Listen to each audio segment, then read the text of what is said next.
Awesome. All right. Hey, folks, we're going to give it a second until Josh stops yelling at people with the air horn. We're about to get started.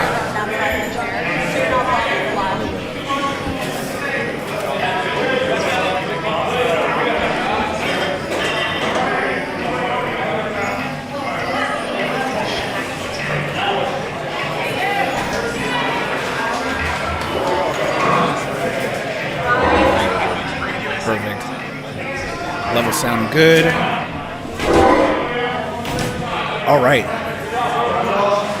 I think he's done announcing, so welcome everybody to 580 Barbell, Monica, Pennsylvania. We're about a half-hour drive northwest of Pittsburgh, Pennsylvania. We've got Sean Fuller. Nice to meet everybody. AKA Fuller Sturker, and I'll be your humble commentator throughout the day, or until my throat literally exits through my neck. We're going to see how long my seat lasts versus how long my throat lasts. It'll be a fun game that we can all play together. I'll be bringing on guests and co-commentators throughout the day. Keep us on in the background, send this stream to your family, put it on at work, tell your boss to stuff it, because it's time for year 2 of Polar Express. Polar Express is 580 Barbell's holiday strongman competition. Now, if you stumbled across this live stream or video on demand without familiarity of strongman, first off, welcome. We hope you stick around for a bit or two in throughout the day. I like to define strongman as, we'll give it just a second.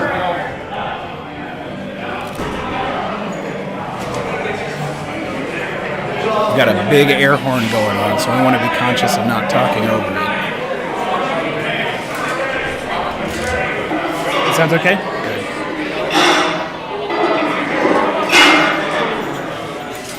Good. Cool, background noise isn't too bad. Good. Good stuff. Got Dante next to me running the live stream. Hello. Creep in there. I might co-commentate. We'll get him in a little bit. Yeah. It's easier to bounce off other people for sure. Looks great. Awesome. All right, I think we're still warming up, so we'll give him just another minute or so here. I like to define strongman as the decathlon of strength sports. We're getting going already. Okay. Let's see if we can see some of that far right lane here. So you guys will notice we're on the first event. We're just getting started here. So we've got 4 lanes of competitors going at the same time. So watching this on a live stream, it's going to be kind of challenging to follow everybody as they're going. We're going to do the best that we can to try to get everybody focused in on. We've got 4 lanes of athletes currently on the log clean and press, or as it's affectionately known today, Max Christmas tree press. So if you're new to strongman and you see these giant cylinders, it's not like anything you've probably ever done before. You've seen people probably deadlift. You've maybe seen people press things overhead. The log's a little bit different. You've got a neutral grip on the handles that come in there, and you see it's a big cylinder, so the weights are a little further out extended. What you want to do with this log is essentially presses out, heavy as you can get it, highest weight wins. First competition's pretty straightforward. Whoever can get the highest weight above their head within the time limit without dropping it on themselves, they're going to be your winners in these competitions here today. So, while we've got people started, you'll see people taking their first attempts here. This is very powerlifting style, I believe. We'll double check the rules here. Everybody gets 3 attempts to press the heaviest log that they can. They start out with a set weight for each lane, and then you're taking 20-pound jumps. So the first log in lane 1, for instance, 65 pounds, and then they're taking 10-pound jumps each attempt. You can skip an attempt. Be careful about taking too big a jump, because if you don't get the next one, the only score that you have on paper is going to count. We've got Josh coming in. What's up, buddy? How's it going, Josh? How's everyone doing in there? Oh, fantastic. We've got a couple viewers in. We've got some comments already coming through. I figure I'll come over before it gets too crazy. I feel like I should be doing something, but we have such good volunteers and judges. I'm just like kind of more in their way than anything. What more can you add? That's a testament to how you put things together. Who are you, by the way? Oh, I'm the owner of 580 Barbell and strongman promoter, strongman competitor. Fantastic. Pennsylvania State Random Chair. dude. Pennsylvania State You've been to a Chair. couple competitions. Been to some, yeah. Right into competitions. No How's big everything deal. going with the live stream? Good? Looks pretty good. Sounds Appreciate good. everyone that's checking in. I see some comments already. Absolutely. Make sure you guys are subscribing to the channel. Dante does all this for free with his equipment. What's up, Noah? Yeah. It's cool, man. We're gonna be getting to some heavy logs here soon. I'll come over and try to keep you guys in the loop. Sure. We're just finishing up. We have two 14-year-old girls that are best friends that do the gym, and they just hit both PRs on the log. Fantastic. So that's what that little log in lane 1 is. They're moving on to the open. So the log is now in lane 1 at 65 officially. 65. I believe they both our 14-year-old teen girls both hit 72 or 77 pound overhead. So they just started doing logs. So thank you guys. Sean's gonna do a great job of the live stream. Thanks, buddy. We'll check in with you. Good stuff.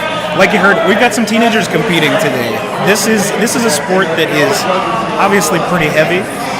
It's a sport that can be pretty tough on your body. So to have some folks that are trying this at a younger age, not only does it really show the resilience of these young folks, it's just fun. Like I've done powerlifting, I've done Olympic lifting, I've done Strongman for quite a while now at this point, and there's something about the events in Strongman that just feel cool, for lack of a better word. You've got the log press that you're seeing now in the background with everybody warming up, everybody getting through their first attempts. We'll get in a little bit later. Obviously, there's a heavy deadlift. It's Strongman. We've got rocking around the Christmas tree, which we'll get to it in a little bit, but you're essentially picking up the heaviest weight that you've ever held in your life and just holding on for dear life. We'll get into that a little bit later. We've got a sleigh pull, which is essentially just a lot of weight loaded up onto say in the sleigh, and you're going to pull it as far as you can, as fast as you can. And then finishing out like all good Strongman competitions, you go to Atlas Stone Over Bar, a head-to-head event that's going to be a blast to watch. It's a very competitive event that pits athletes against each other directly across the yoke from each other, going for as many reps as possible. That's going to be fun, so stay tuned for that. So like I was saying, I like to call it the decathlon of strength sports. In this instance, it's kind of a pentathlon. We've got 5 intense events lined up for the day. If you're new, a lot of people tuning in are friends of athletes, families of athletes. Maybe you stumbled across my Instagram story and you're wondering why I keep posting about it. Strongman is a sport that's really rooted in feat of strength and circus acts. Over the past several decades, it's continued to grow in popularity. It's a spectator event. You can go to the Arnold convention in Columbus, traditionally a bodybuilder show, but Strongman has exploded in popularity. We've got the Rogue Invitational. If you're a fan of CrossFit, Strongman has started to be implemented in the Rogue Invitational side of things to really show off some of these intense humans. You've got all the way to custom events like if you are a fan of Brian Shaw, you might know him from things other than Strongman because he's kind of transcended some strength sports at this point. But they're really just huge events that continue to get bigger.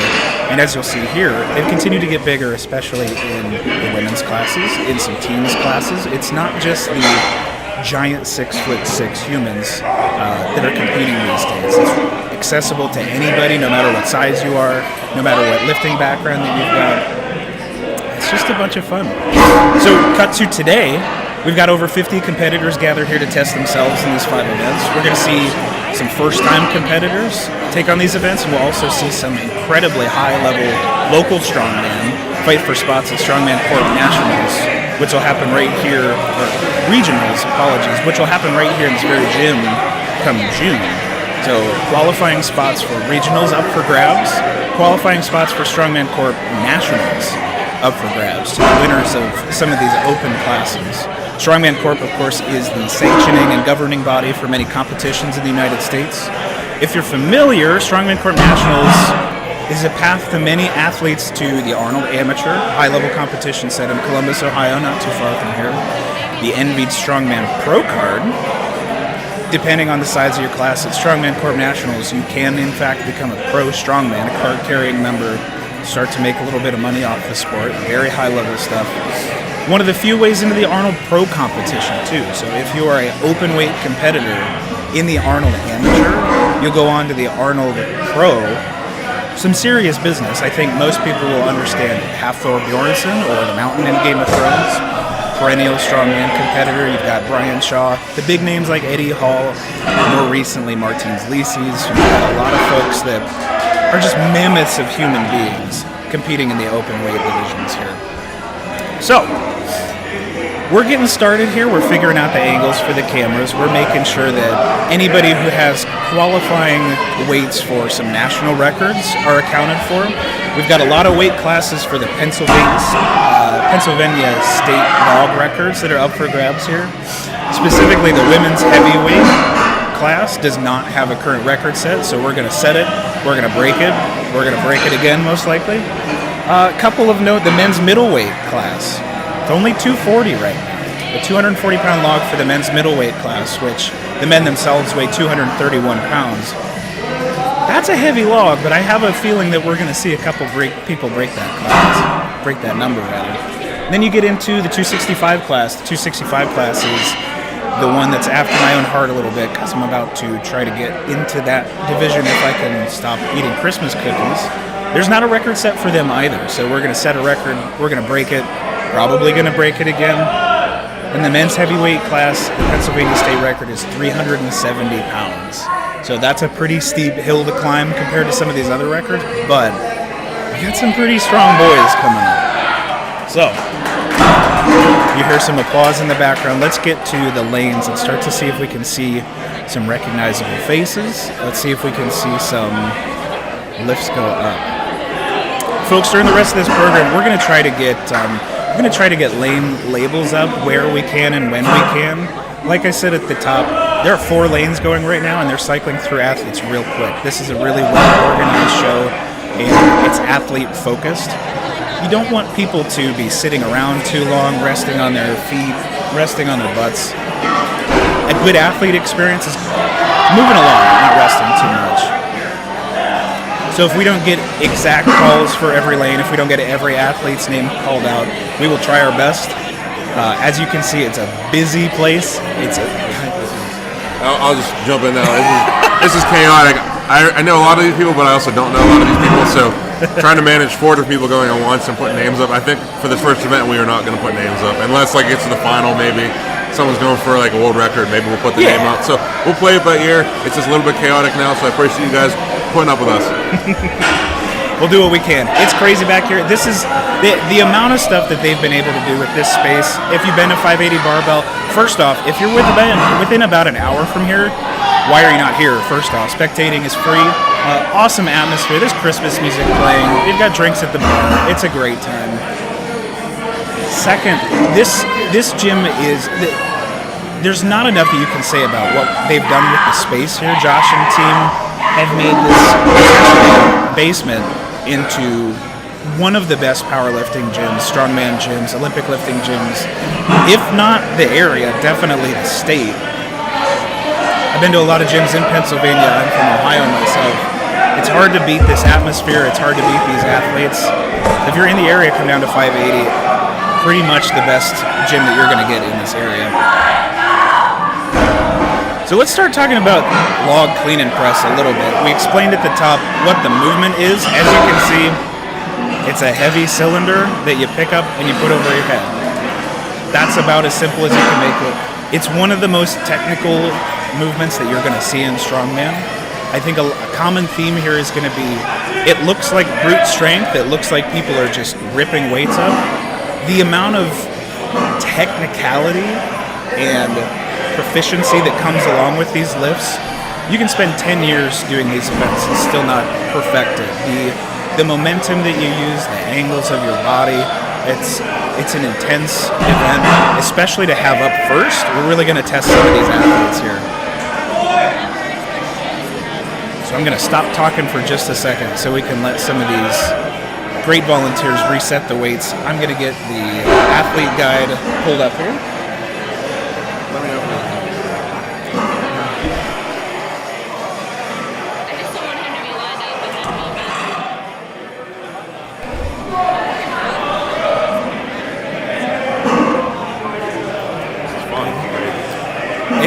It's so busy. The best part about this, if you go to a lot of sporting events, you see a lot of people sitting in the stands, a lot of people watching back. Guys, if you could see the vision that we're seeing, and maybe at some point we can take some pictures here on Instagram, all of the spectators are crowded as close to the athlete area as possible. These are families, these are friends of families, these are friends. Barely anybody's sitting down. This is, when I say this is one of the best run events locally that you can find, it's not a joke. These folks are here to have some fun, and these folks are here to compete. We're already up to some pretty serious weight. So if you see on the ground in some of these lane switches here, in the right screen, oh, we're going. Let's see if he can press it out.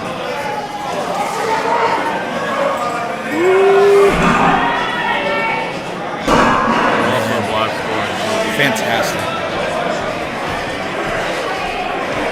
Drop this. I got it. You probably drop this link in the YouTube channel. You put it in the YouTube? Awesome. Pin comment. Awesome. Folks, I'll just draw attention to it then. If you're in the YouTube, there's a pinned comment up at the top. This is Iron Podium. Iron Podium is the live scoring website for most strongman events at this point in the country. So we've got a lot of great volunteers who are actively scoring these events, that are bringing those scores pretty quickly to scribes and getting it straight into the actual score sheet here. So not only for the athletes can they access that during the competition, but if you're watching at home and you didn't see exactly what weight it is because they're going pretty fast and furious, you can check and see what log they got, what their max has been so far, how many points they've received for the event. We're going to see the leaderboard shake up a little bit, I'm sure, within the first two events. So you see lane 3, I believe lane 3, we've got the open men's middleweights, which are both 200 pounds and 231 pounds. That is the weight of the athlete on weigh-in day when they check in. So lane 3, you'll notice we've got an athlete about to clean and press 270 pounds. So if he gets it up to the lap, he's going to clean it up into the front rack, and he's just going to viper press it over his head. All right, so we've got a clean rep there. So viper press, we'll go over some of the technique for all of these because there are lots of different ways to do it. If you are cleaning the log up into your lap, and then from the lap, using that momentum to roll up your chest and straight into the air without taking a pause, so it's called a viper press. It is a higher level technique. It's usually for folks that can get a bit more momentum out of their glutes and out of their legs instead of resting it at the rack position and pressing it out of the rack. Here for them, they'll viper press just to get a score on the board. It's a little easier on the shoulders because it's using momentum instead of just strict pressing. Let's see who we've got on the YouTube so far while we wait here. We've got Goon Fit Powerlifting, shouting out some athletes. Fantastic to hear from you. Noah Morgan, great to hear from you. Ali Abs, perennial open weight women's strongman competitor, absolutely phenomenal athlete here. We got Richard. How's it going, Richard? Shouting out to EJ, fantastic. You see in lane 3, we've moved up to 290 pounds, which is already getting well over the state records in this class. Like we said, we'll see it probably broken a few times. I think our athlete in lane 3 is going to give that another shot here.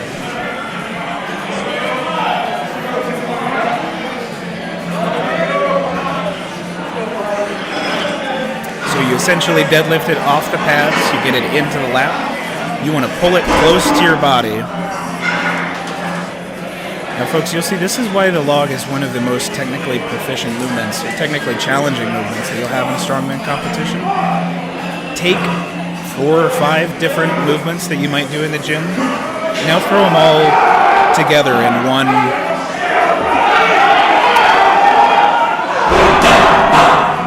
We apologize for the blockage in lane 2. Put those all together, and then you've got the log press. You've got a deadlift. You've got to have the mobility to lap it. Then you have to have basically a row, max effort row. Pull it into your body. You have to shoot your hips through to get the bar up to your chest. And then from the chest, it's a heavy press. So some athletes will opt to strict press it. Some athletes opt to push press it, which involves dipping down, getting some momentum from your legs, and then pressing it out. We'll bring your attention to lane 3 here. We've got Tyler Keating going for 290 on the log. gonna flip his hat off for extra power. Let's see if he can do it. There we go. Tyler's got a strong clean. Tyler's a strong presser. Let's see if he can get it on event day. It might just not be there. Tyler definitely put some points on the board. This is, like I said, guys, this is a intensely challenging lift, especially if you're not used to the equipment that you have at home, or if you're not used to lifting on a certain log.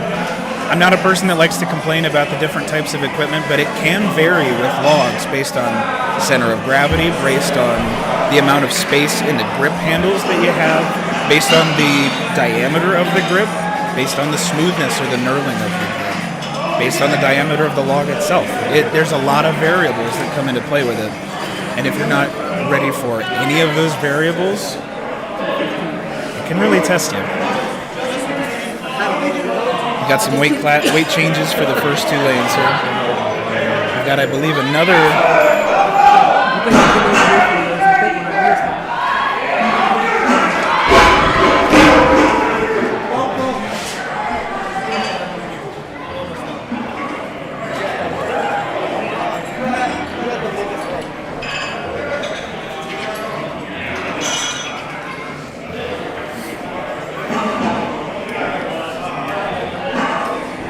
A quick shout out to all the volunteers. We've got a great group of folks that are giving up maybe their Thursday, maybe their Friday, definitely their Saturday, just to help everybody put on a great show here today.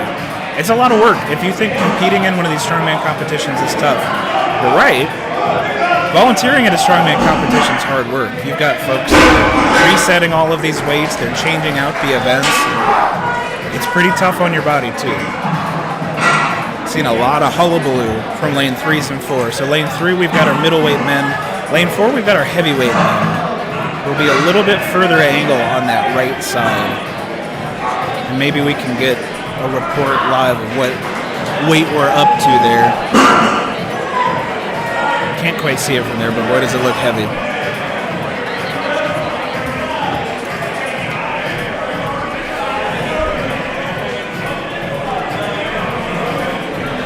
I see a 3 at the front.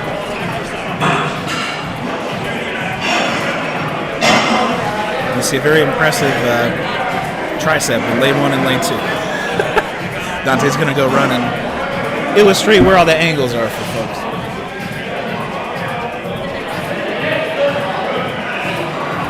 Bare minimum in the heavyweight lane in lane 4. We're up to at least 300 pounds. Lane 4 jumps up in intervals of 20 pounds. So they started at 200 pounds. They're making 20-pound jumps. If they're at 300, that means they're going to 320, 340. Shout out to everybody messaging about we need a police crew for everybody. I don't blame the athletes. Just people don't realize certainly not. Absolutely. Folks, when you are competing in one of these shows, you pretty much have to shut your brain off. It's a stressful thing. It is a anxiety-fueled thing coming into one of these competitions. Speaking from personal experience, lane 3, awesome. It's a long day. It's a challenging day. You've had 8 to 12 weeks of really hard prep in the gym before one of these competitions. What we're going to do now, lane 3 athletes have finished up, so we're zooming in on lane 4 in the heavyweights. We want to see some big boy weights pushed up here.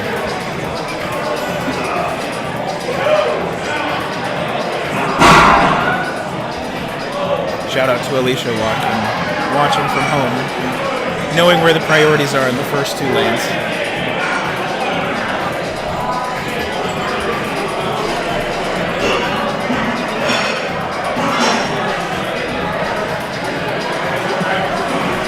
$360 for the super heavy. So, folks, just to give you some context, 370 pounds is the Pennsylvania state record for the heavyweight men's open log clean and press. So, we're already at a point where the last standing competitors are at 360. If we get past that, Frawley and Kucharski. So, folks, it's going to be easier to kind of track these athletes as we go when they get a little bit more whittled down in terms of how many people are going at once. But to give you some context with the open men's super heavyweights, we are down to, we believe, Tyler Kacharski, shout out, for an incredibly impressive press, and 580's own Jason Frawley, an incredibly strong presser in his own right. Let's see if we can get these boys to push it past that 370 number.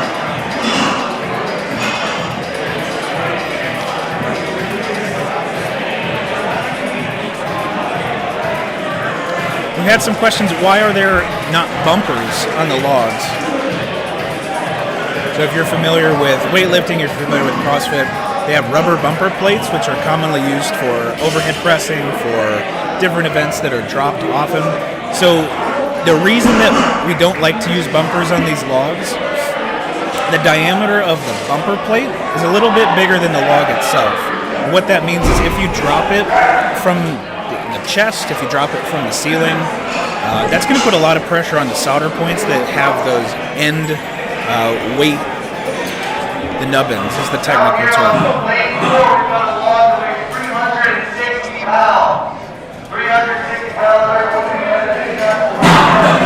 You'll hear Josh in the background just proclaiming that the super heavyweight men are up to 360.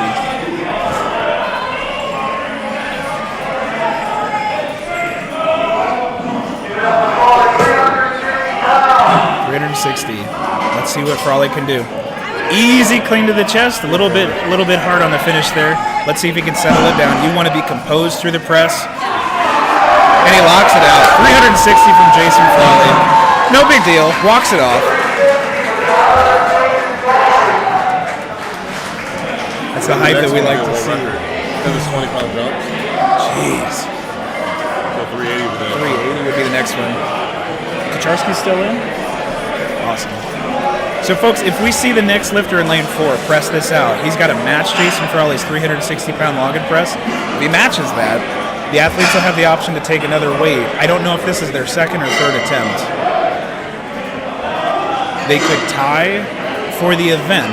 The way that it works, folks, is you have 3 attempts on the log, but if the 4th attempt would mean that you're breaking a state record, we're going to let you take that 4th event. It's not going to count in the points for the competition itself. So, for instance, if Jason and Tyler, who are the last men standing here, the open weights, if they tie at 360 and one of them hits 380 for their 4th attempt to take the Pennsylvania state record, that's not going to make a difference in the points standing. It's mostly going to be for bragging rights in the actual state record itself. The reason that we can give some state records away here today is this is an officially sanctioned Strongman Core event through Strongman Core Pennsylvania. We've got the state chair, Josh, who was next to me earlier. He has to watch and validate the lift, and then it can officially be proclaimed as the official Pennsylvania state log record.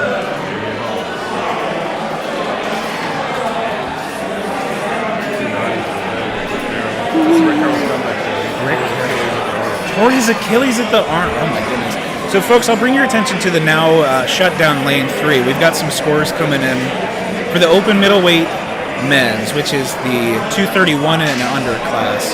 We've got some phenomenal scores first off. So, if you'll remember, the Pennsylvania state record for the 231 class is 240 pounds. I will say 5 of the competitors in that class have broken that record today. 3 competitors, 3 of those 5 broke it again. And 1 competitor, shout out to Rick Carroll, who got 290 pounds for a new middleweight Pennsylvania state log clean and press record. Rick Carroll's going to take the event win for that. He's going to get 6 points. We've got Tim Daniels and Tyler Keating taking a tie for second at 270 pounds. Not a slouch by any stretch. They split second with 4.5 points apiece, rather. And Corey Frank got John in 4th here, 250 pounds. Not a slouch of a lift. And then Justin Close coming in with 190 pounds to get on the board. If you guys could hear, Rick Carroll, who just took first in that event, he tore his Achilles. You said he tore his Achilles or his pec? His Achilles? Achilles at the Arnold. The Arnold was March? We're talking 9 months coming back from a torn Achilles to setting a state log clean and press record. A lot of heart, a lot of grit from that. That's fantastic. 375. 375.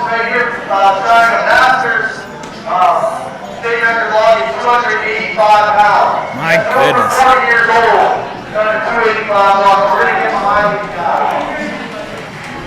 So if you guys can't hear on the announcements, I think we're looking at lane 2 here.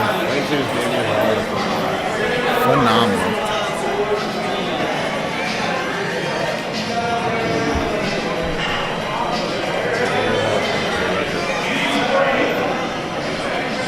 He's a master. He was a 231. Was a 231. Damian Hollis. All right. To give you context, Damian Hollis is a Masters competitor. Masters in this context just means you're in a certain age bracket. Certainly doesn't mean anything about the level of competition. You're just lifting with folks that are more around your age. We are going for another state record here with Damian Hollis. I believe I heard 290. We're going to verify that weight here. Masters in this context is 40 plus, so if you're 40 years old. So he's going for a 285-pound log.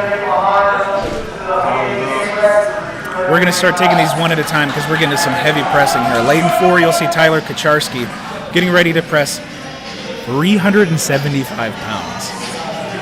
375 pounds, for context, is well over most of these guys' body weights. In some cases. We got some big boys here. Just getting hyped up. Folks, if you're family and friends, the moments before one of these big lifts is... There's not a lot of words that can really capture the emotion that you have before going for one of these state records. I had the opportunity to go for and not quite get an axle record for a national record. Terrifying. Absolutely terrifying. Your stress is through the roof. So let's see how Tyler deals with it here. Strong pull up to the lap. He gets the clean to his rack. Pretty good energy conversation so far. Let's see if he can get it overhead. Presses it out. That's a good rep. Tyler Kacharski, new state record. 375 pounds.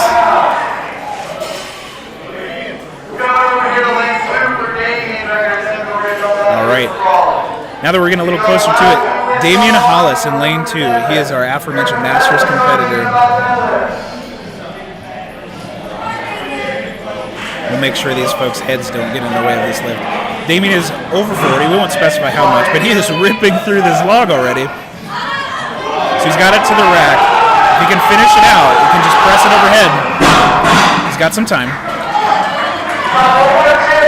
You get some jitters when you get it to the front rack, though.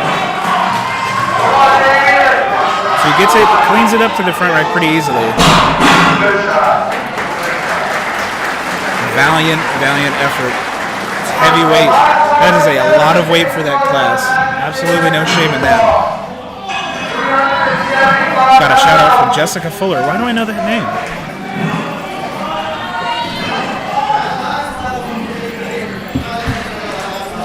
Got Frawley.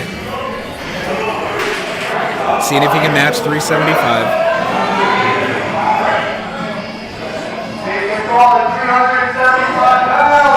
Cleans it up. Some of the strongest legs that you'll see. Gets it clean to the front rack. He can press it out. He has a chance to recover it here. If he can get himself back to settle, get some deep breaths.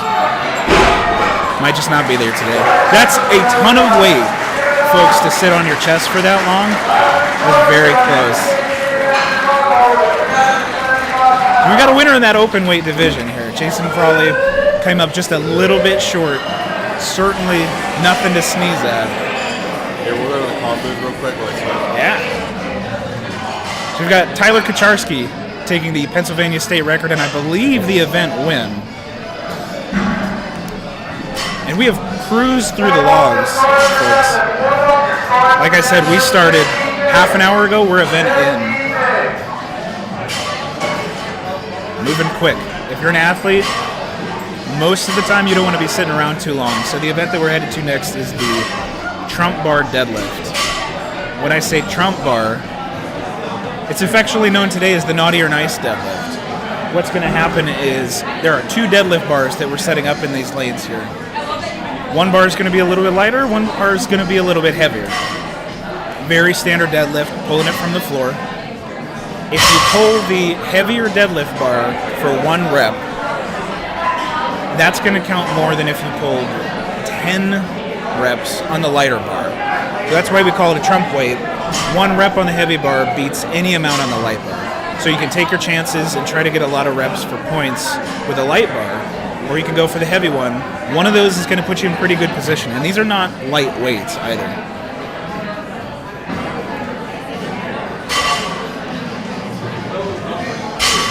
Give them a little bit to update the scores here.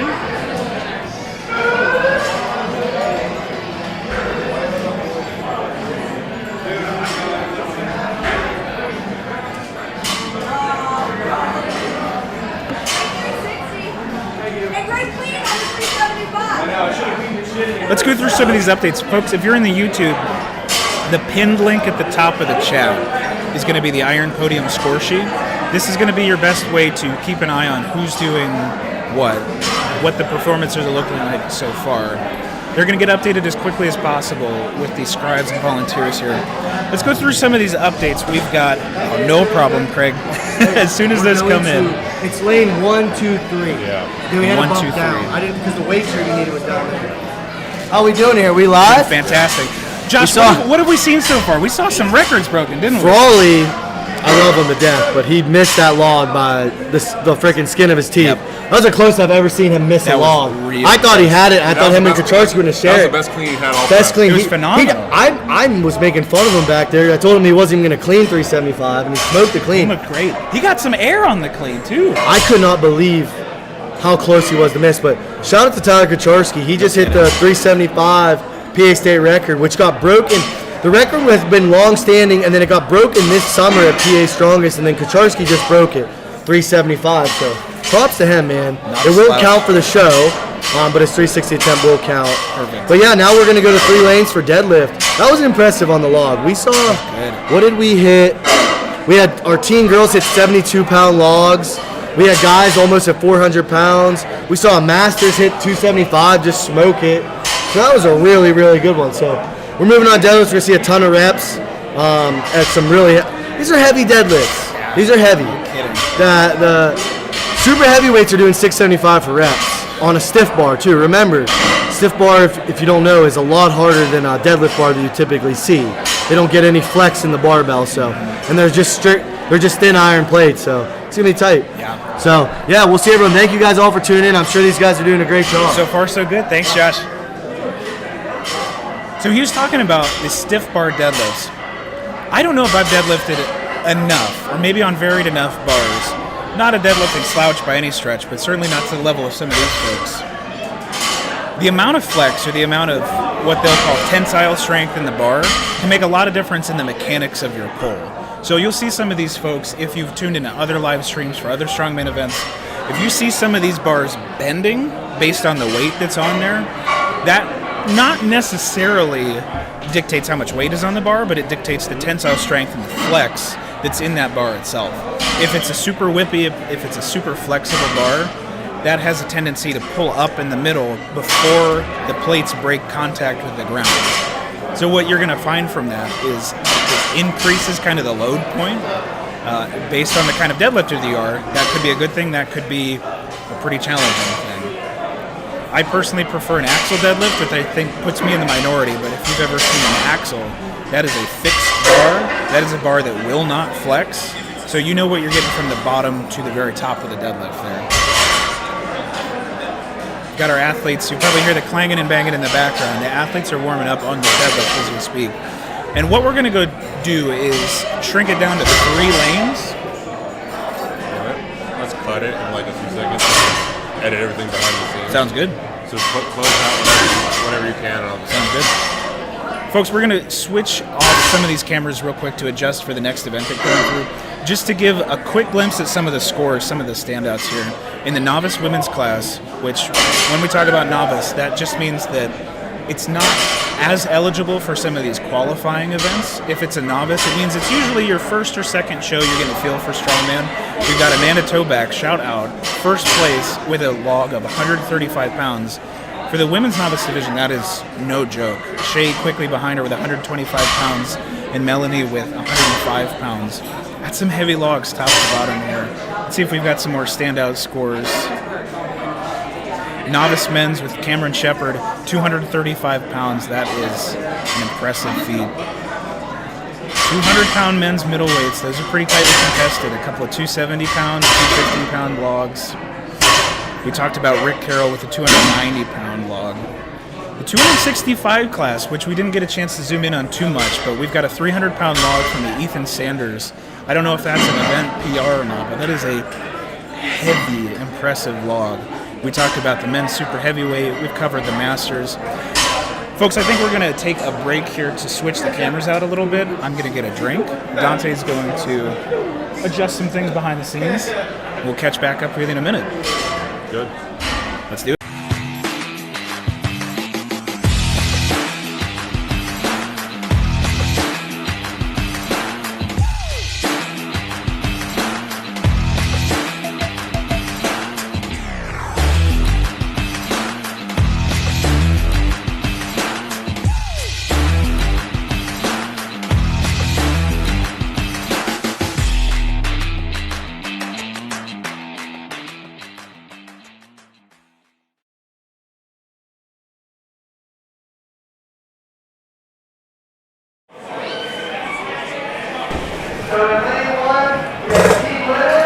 All right, folks, we're coming back. Welcome back. Thanks for sticking with us if you're still here.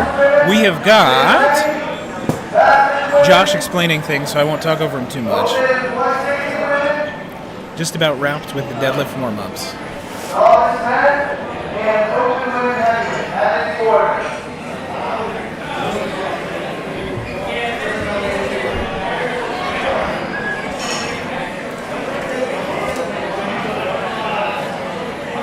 If you're just joining us, we are starting the Naughty or Nice deadlift. Naughty or Nice deadlift.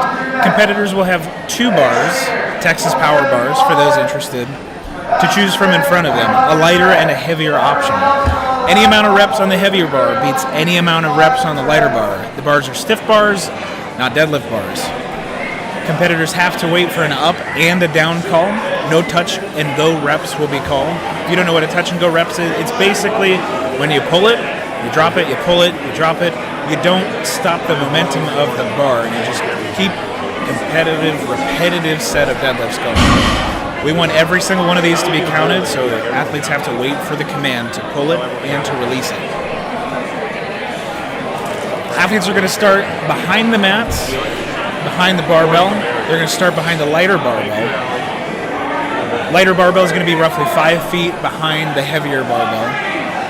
When you get the go signal, you can start at whichever barbell you want to. A lot of athletes will opt to take one lift from the lighter bar to get on the board.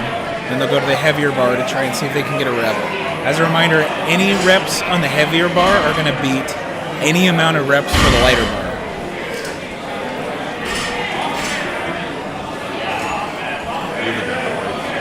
I do.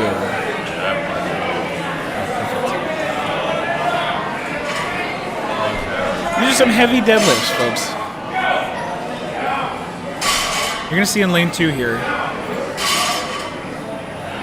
our athlete opting for the lighter bar to get some points on the board.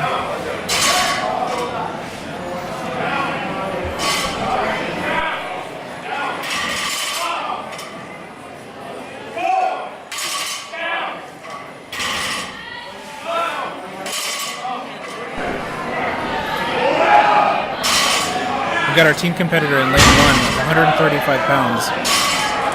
This is heavyweight. And a couple solid reps on that. Lane 2, we just finished with the light bar. There's still a lot of competitors going pretty quickly, so we'll work on getting names if we can, but just bear with us as we try and get everything sorted here. Lane 2, we've got an athlete that's attempting their first heavy pull.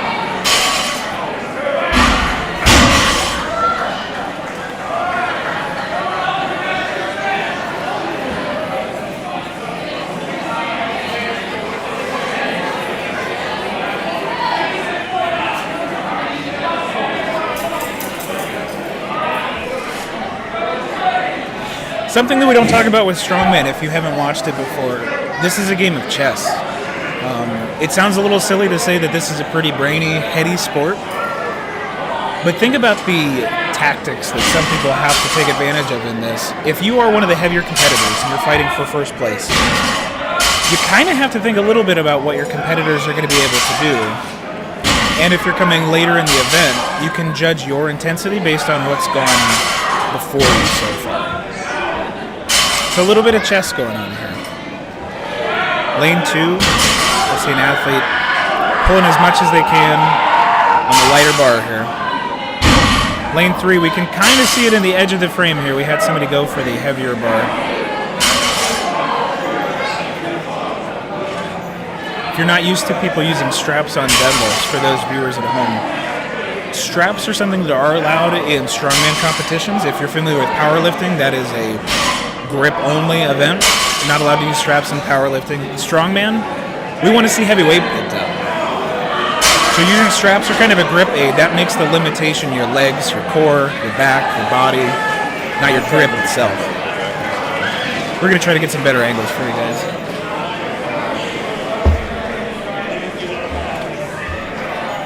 Another shout out as we're getting closer to the midpoint of this competition for the volunteers. This is a long day for these guys. Resetting the bars, tracking the reps that are going on. It's a little heated in there, so the athletes sometimes challenging the calls that are made. Volunteers are here in the goodness of their hearts, and they're giving up their Saturdays, so we really appreciate them coming out. Let's see some of these lifters go. You'll see a lot of different lifting styles from a lot of these deadlifters. For lane 2, you'll see somebody, like we talked about, not using straps. What that's going to mean if you're not using straps, you're really relying on your grip as part of that deadlift chain. It can mean quicker reps because you don't have to worry about getting yourself settled in with the straps. It can also mean your grip fails. It's kind of the chess game there too. You can use straps. A lot of people opt not to use straps in deadlift medleys.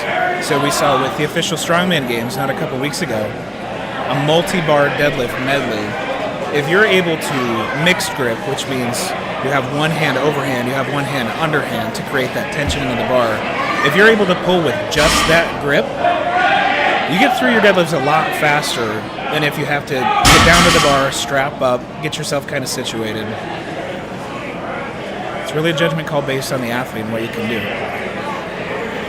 I think we saw an attempt in lane 1. This is a heavy deadlift, folks. This is, I believe we're at 315 for the heavy deadlift. We've got Amanda in lane 1, who is the winner of the first event in the novice women's class.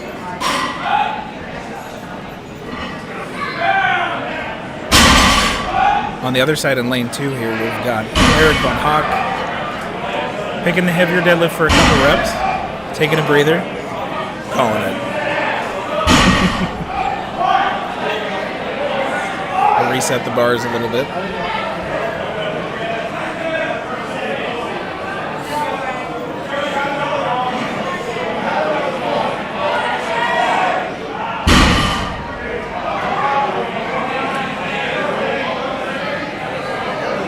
We'll try to get you some of the results in lane 3. We're challenged with angles because there are pillars in this building that make it difficult to show the angles of the athletes while also actually seeing an unobstructed view from the volunteers and the folks waiting.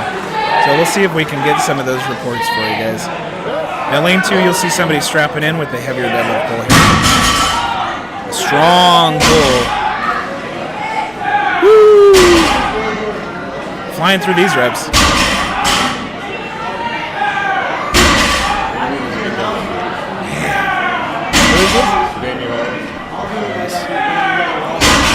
You'll see in lane 2, Damian Hollis, shout out to the winner of the first event in his weight class, the Masters Men, 275-pound log clean and press, ripping through these deadlifts. If any of my deadlifts ever looked half as clean as that, I'd be so pleased. Just machining through them. For context, folks, the weights for the heavier deadlifts are weights that are chosen by the folks putting on the event. I Ideally, you only get a couple reps on these. The strongest folks in your division will only get a couple reps. So getting more than that, getting to 4, 5, 6, it's a very impressive showing.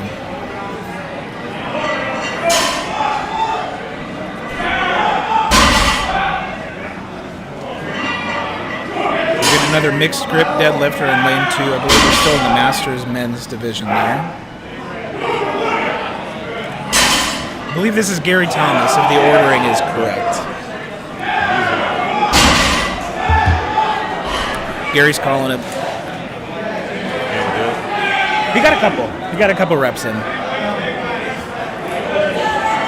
Another thing you guys have to take into consideration for these events, even if you don't think you're going to win, or if you do think you're going to win, you've got to take decisions to conserve energy or go all out on certain events. I've had a lot of strongman competitions where just to win, it might have been a couple reps. I didn't have that in me, so you fight for positioning and you get what you can in. Save the energy for the next event that might be better for you. It could be the difference in a couple of points. We've got Tyler Keaton started in lane 3. It looks like he's taking the heavier deadlift.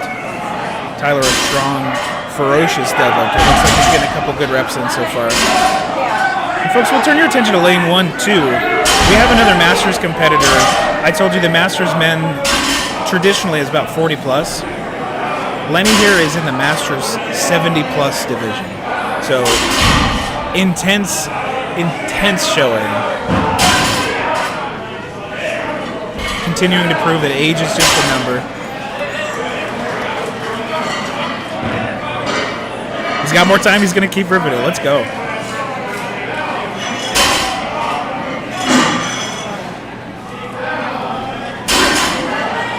Some folks will be asking, what the heck is he deadlifting at this age? Guys, the deadlift is one of the most basic movement patterns that you do as a human. Standing up from that, jumping. It's the safest, done right, it's one of the safest movements that you can do, and one of the best movements that you can do to ensure longevity. One of the best movements that you can do to ensure that at that age you're still moving around properly. Strongman, powerlifting, general fitness. This is not just to be strong, this is to be continuously healthy through advanced age. So huge shout out not only to continue to do it, but to perform in a local company. That takes guts. This is a heavy show. So great job with Lenny there. Let's see who we've got loading up on the couple lanes here. Lane 2, we've got somebody hopping over the barbell, headed to the bigger one.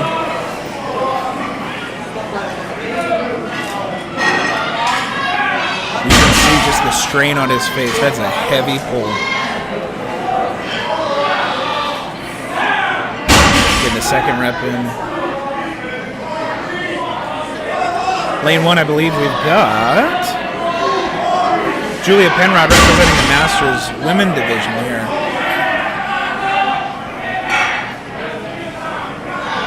Phenomenal lifter in her own right. Perennial competitor in these local shows and beyond. Julia's been present in a lot of shows around here. Continues to just have fun with these events. Put up some really respectable numbers. Let's see how she does in the first deadlift here. Easy. Easy pulls. Some may be asking too, so some of these divisions don't have people completely fleshing them out. Some of them, like Julia's here, just one person in these events. So sometimes it's even harder because you don't have somebody to chase, but you still want to test yourself.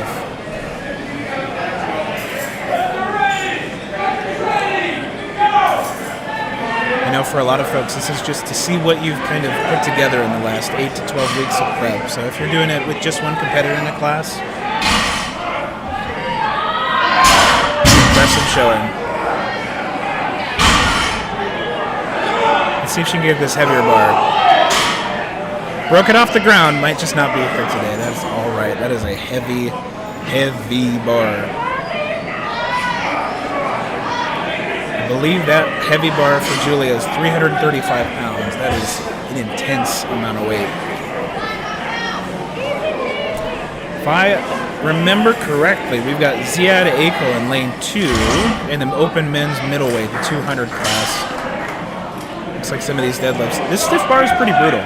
It's a hard one to take. It's a hard one to pull from. Let's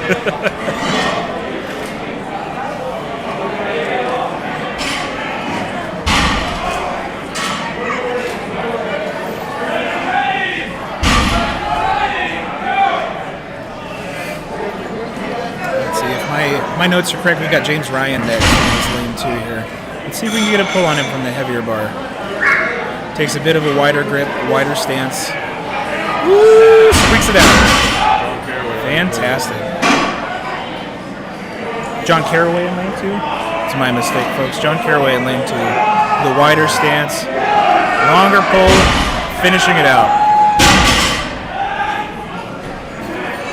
He's going to call it.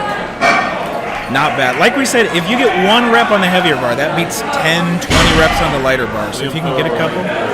You got Liam Fodor in lane 3 on the heavier bar. Yeah, lane 3 is a little bit tricky to see. Yeah. Shout out to Liam. He just pulled, I believe, at least 1 rep on the heavier bar for the 265 men's open weight class there. 635 pounds for the 265-pound men.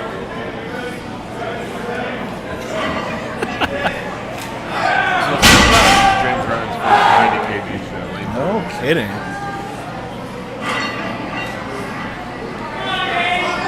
So here he's James Ryan in lane 2 here. This is the first. So he came down. He came down from 231. I don't think we can express how difficult sometimes it is to come down a weight class. Not only are you trying to take some weight off your body, some extra fat, maybe some muscle or lean tissue in some instances. It's not exactly conducive to building more strength when you're losing weight, so shout out to anybody that's going down a weight class to compete here.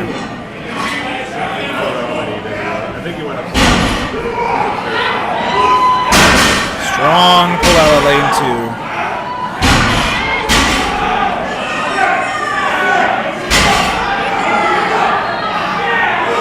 Bring your attention to lane 1 as well. There are some heavy pulls happening.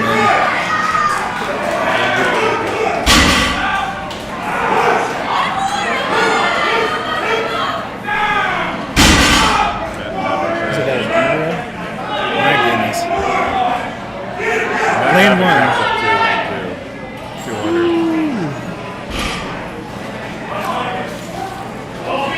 We got Josie LaCourte, lane 1 here, taking the lighter pull. 350 pounds, moving pretty easy.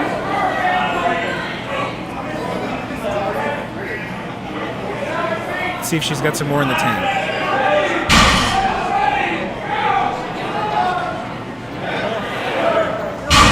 Solid pull, solid finish. For reference, the higher bar in this weight class, the women's middleweight, which is 160-pound body weight. The bar she's pulling is 315 pounds, which is a heavy bar. The heavier bar is 365 pounds. If you translate that to Powerlifting Federation, 365 at a 160-pound body weight, you'll do all right. You'll do all right in a show. I think we just saw James Brady there with the deadlift in lane 3. A little hard to see.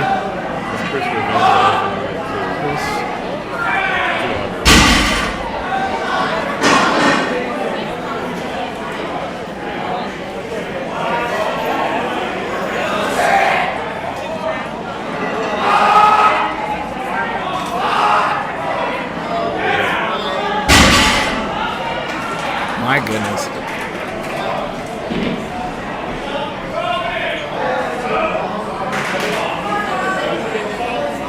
Like we said, folks, if you're just joining with us, we're trying to call out the athletes as we see them. There are 3 lanes here for the deadlift event. It's moving pretty quick. So if we recognize them, if we can see them, we'll bring some verbal labels up here. Dom Sorelli in lane 2. Try the heavy bar. It's a heavy weight. First, no kidding. Shout out in lane 2 to Dom Sorelli. This is his first open competition from the sounds of it. He used to compete in the teen class. A little bit different. A little bit of a step up in competition. I believe, let's see, for the 200 men's class, the lighter bar is 495. Not a low amount of weight. Lane 3. Got Dante running to man the cameras a bit.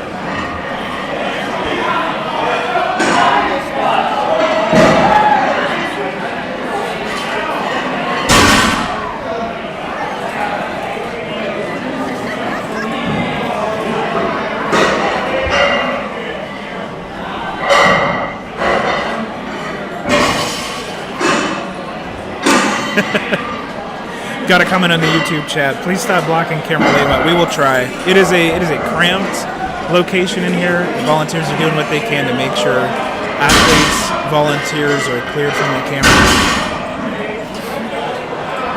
We got a couple people on camera duty, so we'll try to keep that clear for you folks. There we go. We got zoomed in on lane 3. They're down to lane 1 and lane 3. It looks like.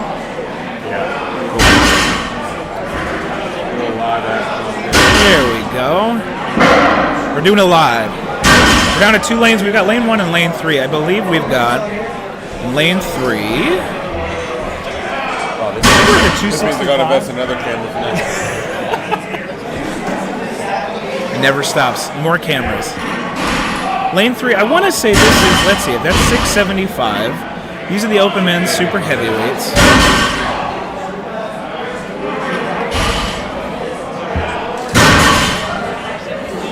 A heavy pull.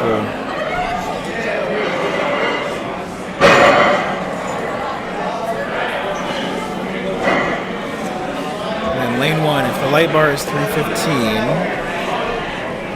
means we're in the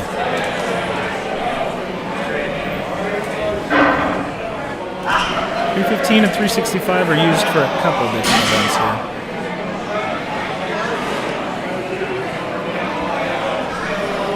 Lane 3, I believe. We've got Craig Pfister starting out. Let's see if we can pull the 585 deadlift to get some points on the bar. Great rep from Craig. Craig's been competing in Strongman a long time. Absolutely phenomenal lifter. Great to see him coming back out. Let's see if he maintains his consciousness. Okay, we're good. Folks, if you haven't deadlifted near your max, the blood pressure spike, the amount of pressure that builds in your abdominals, your core, it's pretty intense. Getting close to that high range. We've seen people black out. We've seen people with bloody noses. It is the ultimate test, I would say. We've got another rep from Craig. Good stuff.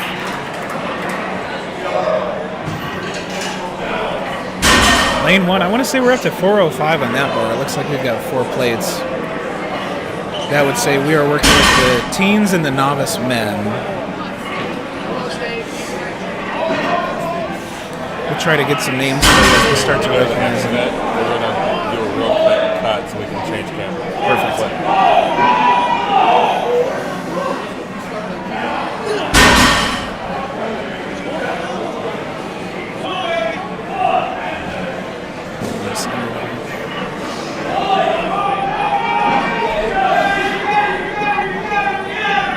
So folks, you'll see in lane 1, we've had some comments. That deadlift looks hard. Yes, it is hard. So you're seeing what some athletes do called hitching. A lot of athletes will be able to get it to their knees or slightly above the knees when they're pulling. To actually finish it out, they reposition their bodies to get a little bit more leverage and actually continue to not rock back and forth depending on the person, but use that leverage, use that momentum to inch it back up their body. Perfectly legal in Strongman. Absolutely something that we see from high-level Strongman. Lane 1's got some straps, going for some very clean conventional deadlifting.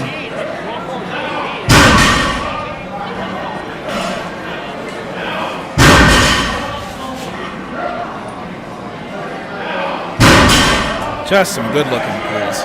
There's not a lot of feelings, like even number of solid plates on each side of the bar. A loud clang. We're going to Josh Schneider in the super heavies. First bar is a reminder for the super heavies. It's 585 pounds. That's the light bar. Heavy bar is 675 pounds. No big deal.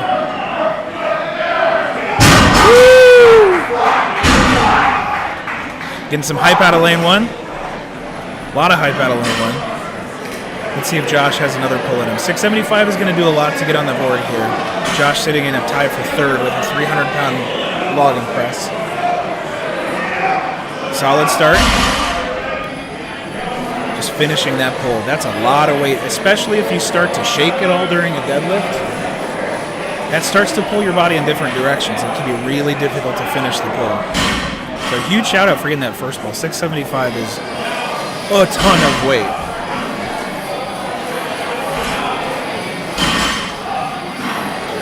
Resetting the bar. Shout out to our volunteers. This is a lot of weight for the volunteers to move around, so it's going to be tough on their bodies.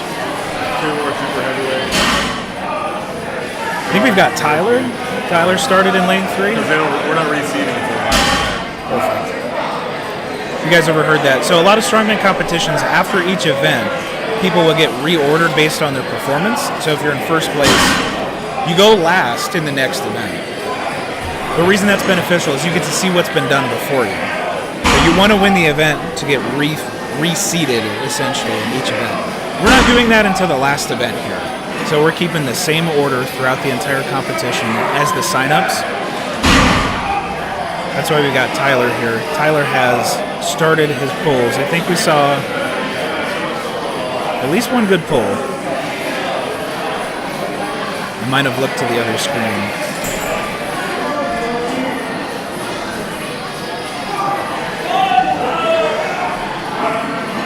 Shout out to Seth from Mango 502. Thank you, Alex. We'll see how much longer my voice hangs around. Lane 3 with another great pull. Tyler Kucharski, 675 pounds. Turning the shader red to match the lane headers that we've got on the live stream.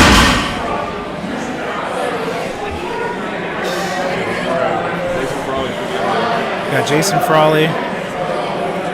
Jason Frawley currently tied for first in the open men's super heavyweight with a 360-pound max log.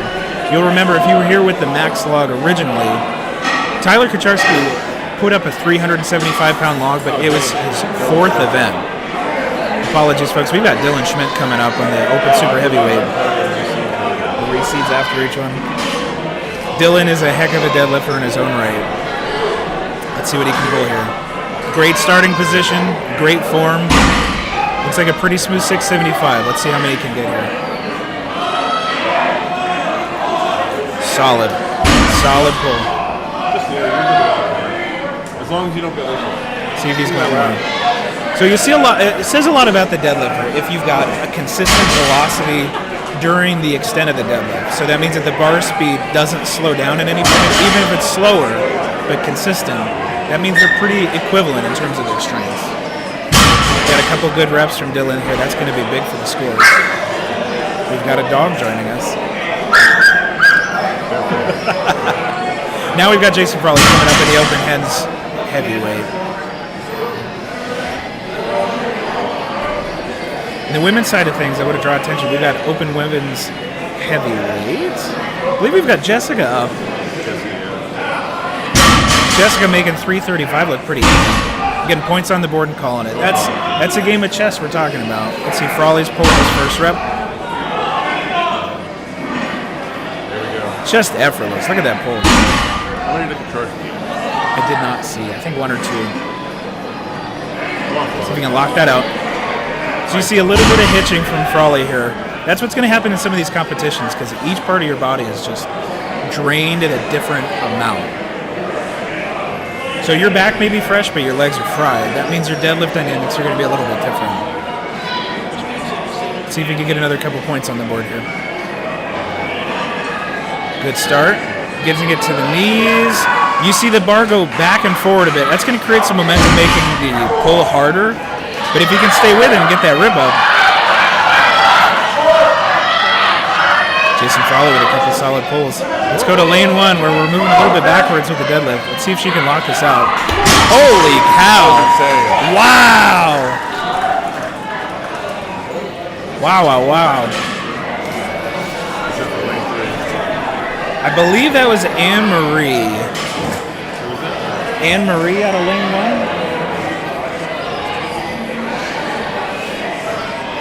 Anne-Marie got that lift up and then staggered her backwards, but she kept with it. Absolutely phenomenal. Let's see, I believe we've got Victoria Farley coming up for lane 1. Opting to go with the heavier bar first. Oh, my goodness. Okay. Folks, I don't know if you can see it in this screen for the open women's heavyweight class. That bar is 405 pounds. You sure couldn't tell by looking at it. Wow. Okay, that'll be good for a couple points. Have to imagine. Wow. Very good showing from Victoria. So coming up on lane 1, we've got Sam Goggins. Sam, coming off, what, 2 weeks ago? Competing at OSG. OSG official Strongman games. That's pretty much the tippity top of weight class Strongman right now. Samantha was just there a couple weeks ago competing at the highest level. Let's see if her body's recovered enough. Looks good enough for the first pull here. 335 on the bar. It's a heavy pull, but slow and methodical is going to get the job done. Look at that.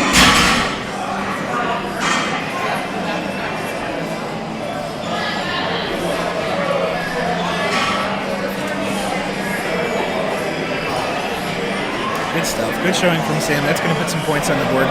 Shout out to Alex and Chad. One of the best promoters in Ohio, I'll say it. Ready to call it? All right. I'll give it 1 second. All right, Josh is kind of explaining what we're doing here. We are done with the deadlift event. So what's going to happen is we're going to retool the competition field. We're going to be splitting into 2 events at one time. I believe we're going to be running the Rockin' Around the Christmas Tree, which is the Conan's wheel. That's going to be in that center platform where the deadlifts were just happening. And then we're going to set up the Santa sleigh pull, which is the seated arm-over-arm pull. That's going to happen on the turf that's kind of right in front of us here. So we're going to get a little closer to the action. As they set that up, we're going to take a little break, get a lozenge in my mouth, maybe a drink or some food. So folks, stick with us. Got some more excitement to come. We are cooking. We are 2 events down, and we've been going 80 minutes.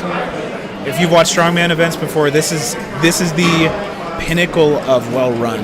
We've got competitors getting warmed up in the proper amount of time. The volunteers are moving.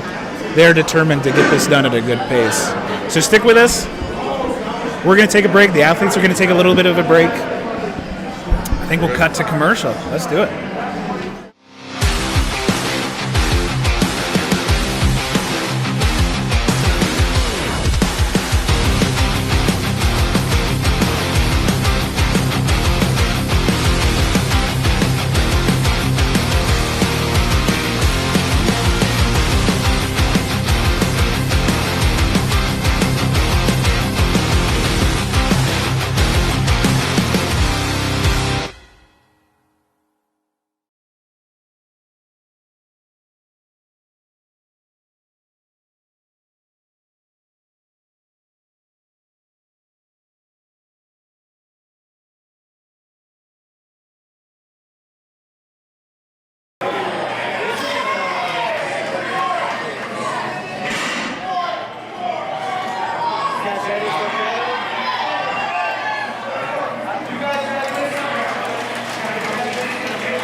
Welcome back, folks. We are retooled. Our cameras are re-angled. We've got 2 torturous events. We've got, on your left hand, Rockin' Around the Christmas Tree, a.k.a. the Conan's Wheel, a.k.a. the reasons I've almost passed out before in a competition. We'll get it a little to the wide areas. They're good? They're staying out of the way? We're going to try to keep these angles clear, folks. There's a lot of volunteers, a lot of competitors that, as you'll see on the left-hand side, are better doors than windows. So we'll try to keep it pretty clean. On the right-hand side of your screen, we've got the Santa sleigh pull, which is the seated arm-over-arm pull. aka the Forearm Destroyer.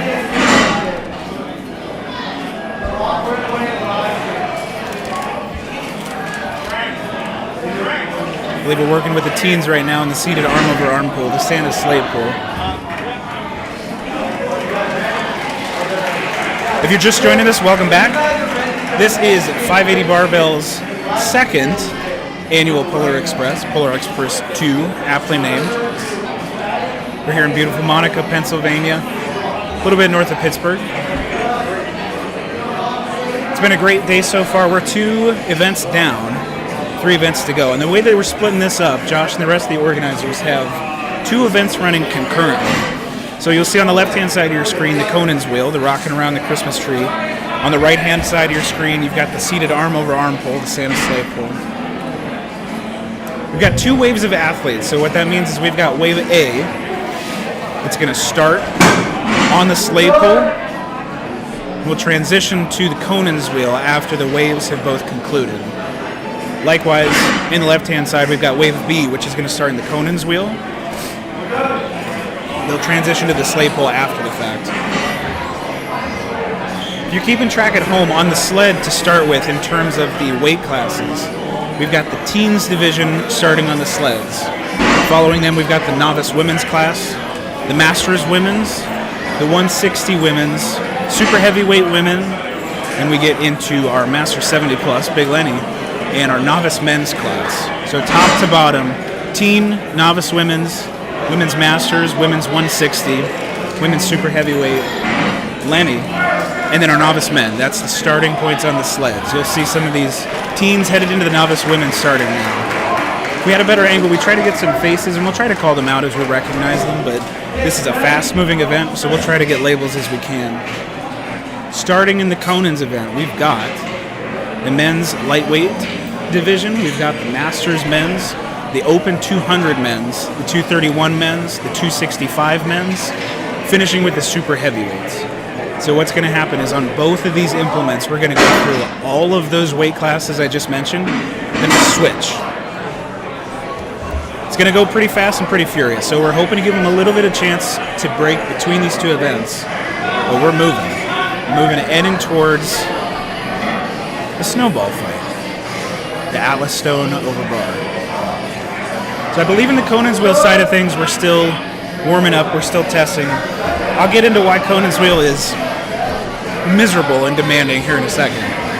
The sleigh pull is a more traditional, it is a beautifully decorated and beautifully lit sleigh that you'll see come into frame in a second here. Arm over arm, the athlete's going to sit, if you can see them in the left-hand side of that right frame, they're seated behind a box with their feet on the box. That box is held in place by a couple of heavy sandbags. They're applying pressure through their feet, driving through the legs to pull, yank that sled as close and as quickly to them as possible. You'll see this athlete just finished in a pretty decent time here.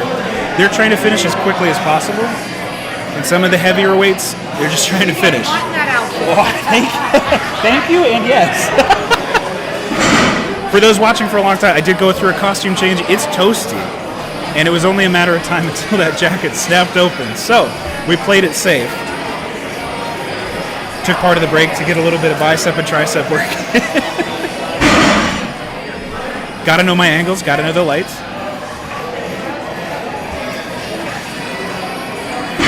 We are set for an exciting finish to this event so far. Guys, we are 2 hours into the event. 2 events now. If you're familiar with strongman competitions, that's a pretty good pace. We were talking to some of the athletes between events. If you're super heavyweight, getting your wind back after some of those logs, those heavier logs and those deadlifts, it can take a minute to recover. So the lighter weight athletes typically like to go a little bit quicker, pace the competition so they get it over with quicker. You don't have to spike yourself in terms of what kind of arousal state your body is in. If you know a lot about the central nervous system, it's not super great to spike that arousal and then drop it back down, spike it, drop it back down. If you're a strongman competitor, you've got to do that 5 to 6 times over the course of the day. Some events you'll do it 2 or 3 times over the course of 2 separate days apiece. Can be kind of rough on the body. So our heavier athletes, they'd like a little bit more of a break. Lighter athletes probably want to move.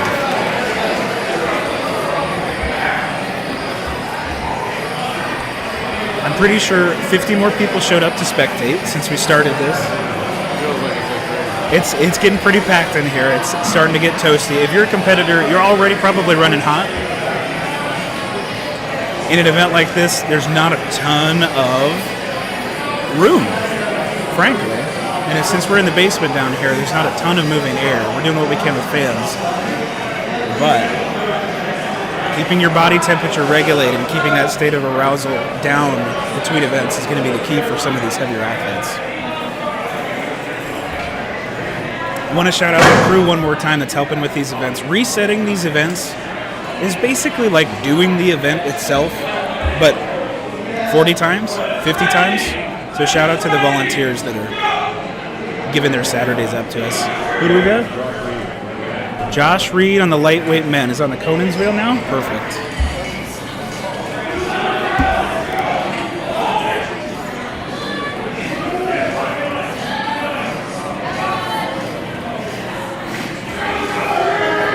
Josh Reed kicking off our Conan's wheel. So if you're watching at home and you don't know Strongman too well, Conan's wheel looks like a pretty odd implement, I think it's fair to say. You'll see a lot of different ways of doing this. You'll see, maybe you saw the Conan's wheel at the Arnold Pro. Maybe you've seen the Conan's wheel in a couple different events. This Conan's wheel, what the athlete has to do, you'll see the appendage of this central arm, this weighted central arm. It's got a ton of weight loaded on the lower end of it. If you see the yoke, it kind of simulates the bottom of a yoke where you've got two stanchions and the weights are sitting on those rests there. You got upwards of, let's check the weight matrix to see where they're at now. 450 pounds. 450 pounds loaded on this Conan's wheel. So that is essentially directly under you as you're walking. What you're going to do as the athlete is you're going to grab that bar. You'll see that they're kind of messing with it right now. It's got that little bit of a stand out, extended past the weight. So the weight's a little bit in between you and the center of this mechanism, aka torture device. What you're going to do is you're going to grab it in the crook of your elbows. It's going to press up against the core of your body. You're going to stand it up, you're going to lift it up, and you're going to walk in a circle. It's going to suck. It hurts. You're going to walk until you drop it.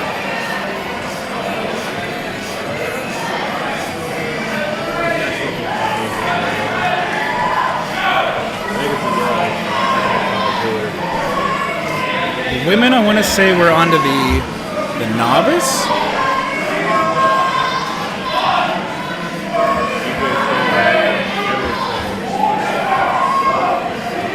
Edward's staying on the multiple revolutions of the Conan wheel here.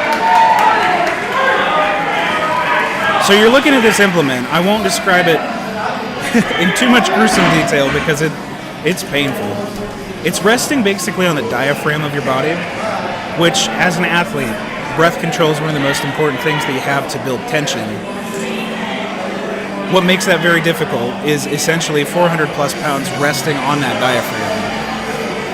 So not only do you have to really worry about keeping 450 plus pounds tense in the crooks of your arms, you got to breathe at some point. Some athletes opt to just hold their breath. I don't super recommend that personally. I like staying conscious. You'll see a lot of athletes are shoving air quickly out of their lungs to try to get that burst of oxygen back in them. It's a pretty intense event. Since it's resting on the diaphragm like that, it makes breathing pretty difficult. So when you have that amount of weight resting on your diaphragm like that, I would say it's even more difficult to breathe than if you're under a heavy yoke.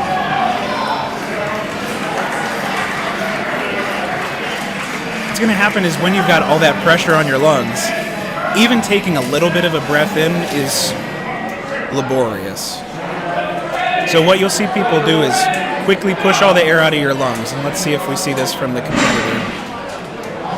They quickly exhale it out of their lungs and sharply inhale another full breath, or as close to full breath as they can, to keep that oxygen moving. I think our competitor here has opted not to breathe during the event, which is totally viable. Sometimes you just have to hang on for dear life, and it looks like we got a full revolution.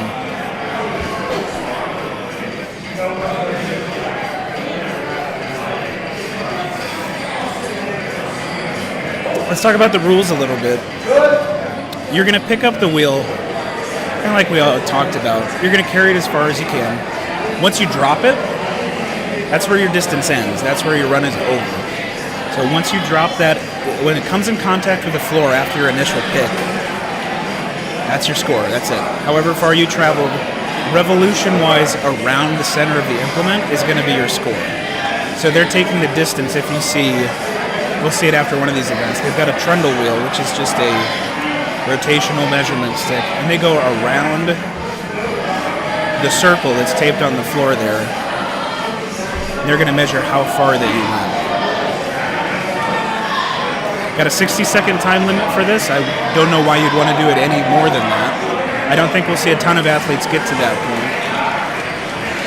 Not allowed to wear tacky, not allowed to wear a grip shirt. When I mentioned tacky, that's if you're familiar with baseball, if you're familiar with Strongman. There are a couple other instances where it's applicable, but it's an incredibly sticky, waxy substance that athletes will put on their body to make gripping things like an Atlas stone a little bit easier. Makes it a little less injury prone. Makes it easier to put bigger weights up. We like to keep most things free of tacky because it's a pain to clean. If you've ever had tacky on you at some point, it takes some time to remove. It's not super fun, especially with gym equipment. It can be a bit of a mess. Can't wear grip shirts either. So grip shirts, if you're familiar with those, if you're not, grip shirts are generally rubberized, texturized clothing that allows implements to grip a little bit tighter to your body. You'll see a lot of athletes that have chalked their shirt, like our gentleman moving right now. Depending on the kind of athlete that you are, chalk, depends on who you ask. Chalk is mainly used to prevent the wetness, for lack of a better term. You want to keep as dry a contact between you and an implement as possible so you maintain the grip on it. Chalk inherently, I don't think, benefits your grip in most instances. What it does is it prevents you from sweating and making things slippery. So most of these folks will have chalk on their shirts, maybe in their arms, maybe in their hands for the Conan's wheel. I think we're down to Eric in our men's master side of things.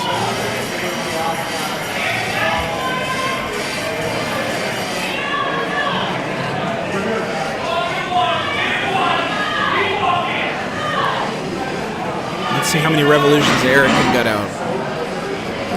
Looks like we got a little bit of distance. Guys, this is a brutal event. If you're watching from home, you'll see some folks that'll just be able to breeze through it, but this is very heavy. If you don't get it positioned correctly, God bless these volunteers that are putting it back. It is not an easy implement to reset. So let's go over to the right side a little bit. The seated arm-over-arm pull, the Santa sled pull. We'll see it come into view in just a second here.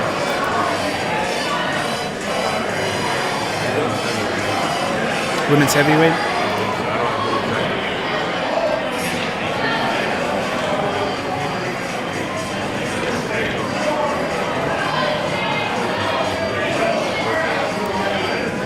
Talked about the Conan's wheel. Let's go over to the arm-over-arm pull. Remember, as we're watching the Conan's wheel, we'll wait until the air horn dies down. We do have food upstairs for sale. We have pizza, hot dogs, stuff like that. It's first for sale over here. Live by that dog. Don't forget to check out our sponsors. Hey, thanks, Teresa. you're good. It's facing us, not you guys, so you're good. You're good. Thank you.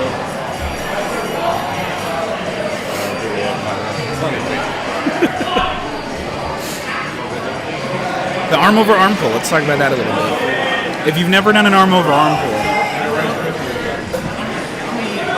it's another brutal one.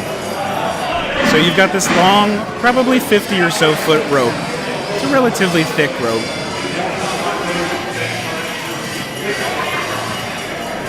You're seated behind this weighted box. we talked about at the top. You're seated behind this weighted box, and you've got sandbags surrounding the box so the box doesn't move.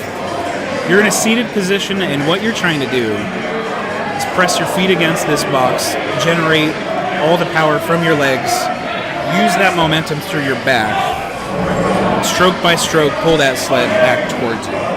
It is, a lot of people think of it just as a row, where they're just pulling with their back. If you think about it, the muscles in your legs are much larger and much more powerful than the muscles in your back. So if you're starting each stroke with your legs, think about it as a leg press, followed up by a row. And you combine those two together. No kidding. All right. 691 right now. We have a Strongman giveaway. Let's do it. Just want to give a shout out real quick. So if you guys have been paying attention to the 580 podcast, the 580 show, something they've been running for a couple weeks now is, I would say it, one of the best giveaways I've ever seen in Strongman. They're trying to get to 700 subscribers on their YouTube channel. So first off, if you're watching on YouTube and you want to see more content like this, they've got competitions every couple months or so. They've got a weekly podcast that Josh, Dante, and the crew put out, talking about what's current in Strongman, what's going on in the competitive lifestyle here. 9 subscribers away from this goal. Their goal is 700 subscribers. If we get 9 people, 9 of the viewers that are watching right now subscribing to 580 Barbell, what happens is that unlocks a giveaway that is pretty unparalleled. I'm going to talk about it a little bit, and then I'll throw it to Dante for any details that I'm missing out, because the prize package is intense. First and foremost, like, you guys are paying for, yeah, let's get in here, because this is great. Basically what we're doing in the giveaway is once we hit 700 subscribers, you have to, anyone that commented on our video, just go to our channel and look at it. It's the giveaway video. We're going to give them a full-on surprise, well, not really surprise for telling you, but a full package for like a Strongman show. We're going to pay for your entry, give you Visa card with some money on it, pre-workout, chalk. I believe we get like a month or 2 of free coaching, I think shirts. There's a couple other companies in there too, I believe, but it's a pretty big giveaway. So if you guys just want to subscribe, even if you don't want to enter the video, if you can subscribe and help somebody out, that's great. We're 9 people away. We just looked, and we love you guys. Thank you. Awesome. Thanks, Dante. So if you're watching and you don't compete, just to put it into perspective, some of these competitions are not cheap to travel to or to compete in. If you're local to the area, 580 Barbell puts on a phenomenal show, relatively inexpensive for its athletes. Some of those shows out there, if you're thinking about Strongman Nationals or OSG, one of the competitions that just happened a couple weekends ago. Not only is that a difficult event to prep for and get to physically, they've got sign-up fees and registration fees for that kind of thing. So the fact that they are essentially paying the way for somebody to compete, it's a phenomenal way to give back to the community. It's a phenomenal way to support more athletes in this space. Highly recommend, if you can, hop in there, subscribe. It takes a couple seconds.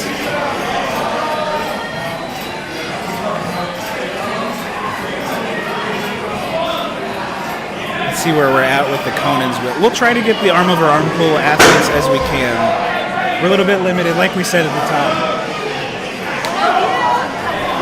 A little limited at the top for seeing who's competing in the arm-over-arm pull. But as we sneak a peek, we'll try to get them in there. Conan's wheel, a little bit easier to see. I want to say we've got Ziad out there right now. Ziad, part of our men's middleweight division, the 200-pound class. It looks like that's right. Ziad's going to take a knee. He's going to dip behind the curtain there. It's intense, folks. If you've done sprints, if you've done any kind of athletic endeavor that pushes you to the end of your cardiovascular limit like that, it's pretty brutal. So he's going to take a minute to collect himself, die on the floor a little bit. I want to say under Ziad, got John Caraway. So we'll catch up with this here. John Caraway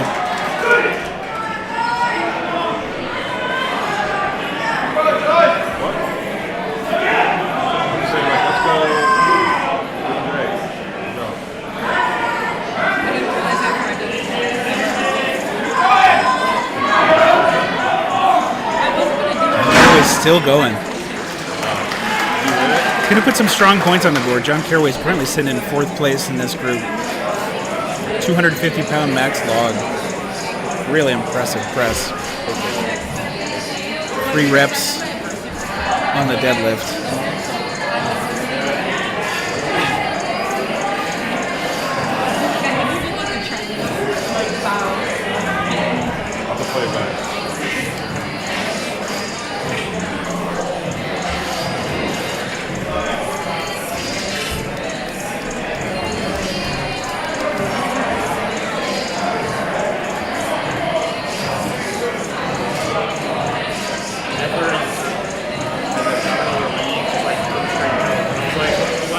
Not working. I thought I was like a fucking baby deer walking around. You need those. I was like, Jesus. I was halfway through the circle. I'm like, I'm gonna go twice around. That's good. That's good. Nope. And then I was like, shit, I got to finish at least once. How far did you get? Huh? How far did you get? 68 feet, so like 1.25. Awesome. So Fantastic. like, I was like, which way do you want to go? I'm like, this way goes farther. He's like, Something. I'm like, I don't know. I've never done this before. I've done dirt for carries.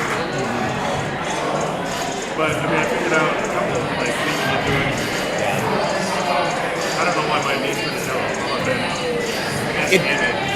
The way that those weights sometimes move and wobble, like if you're not steady under it at first, it's. Well, I mean, the weight felt solid. I wasn't rushing. Like I went slow and controlled to avoid swinging like that. So it was like just nice and like. How were your stride lengths? I mean, I was like, in my head, everything was fine, and then just like I was leaning back, hips forward, I was actually breathing, and I was like, what can I not lose? This is time for robotic meniscus. And then, yeah, even after like I dropped it, I was like, This is a factory reset. right. These are defective. Can I get a refund? Had some competitors stop by the commentary booth. Coming out of that Conan's wheel. Dante, have you had a Conan's wheel in an event? No. No? So, let's see. I haven't had one since 2019. It was outside. I want to say it was Strongageddon. 2 or 3? One of the first Strongageddons that got put on in Pennsylvania. I think it was 90 degrees outside. The Conan's wheel was outside. I picked it up. This is when they collapsed my weight class with the open heavyweights. So I went, I think, 100 pounds heavier than intended. I think I got it a quarter of the way revolved, and then I felt like blacking out twice. It's hard. So we've got some competitors that have stopped by the booth to kind of express their appreciation for the event. You might have heard in the background. You can get what we affectionately call jelly knees. It means that once upon a time you were stable. But if that weight starts to get out in front of you, it can pretty easily get out of control. You don't want to drop it, so you try to fix your movement halfway through. There's a lot of different moving pieces, and you're moving in we're going to call it 3-dimensional space. In terms of how your body's moving, a deadlift's a pretty 2-dimensional lift. You pick it up from the ground. Bar path's pretty straightforward. The Conan's wheel is one of those ones, you're turning in a circle. So you've got half of your obliques, half of your core working in a certain way, the other half supporting it in the other direction. And you've got your back trying to lock everything into place. Then, oh, by the way, you're basically carrying 400 pounds in your arms, which your legs are probably not super happy about.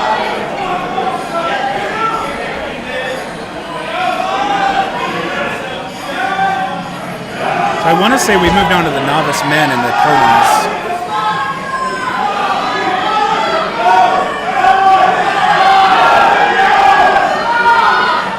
Do some athlete interviews as they come off the event would be a cool addition. Absolutely. If we can snag some folks, love to get some of the new state record holders in here. Do you know how many records actually were broken? I know for sure that the open heavyweight was broken.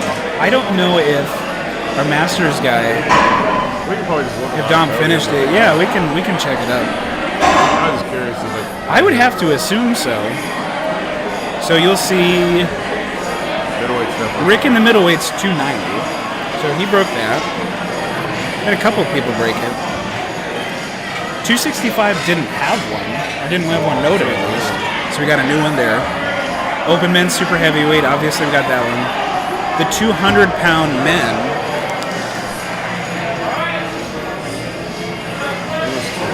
$280. So that one stands.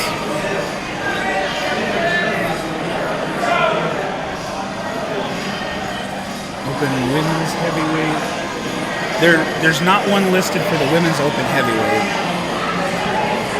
So 185 conceivably would be that. So folks, between events, we'll try to get some of those questions answered. Who broke the events? Who are confirmed for those state records? And if they are not passed out, we'll try to pester some of these athletes for some interviews. I know personally as a competitor, between events, I want to sit in a corner and not exist for a little bit. So if we've got anybody that's excited to talk, we'll absolutely have them on here.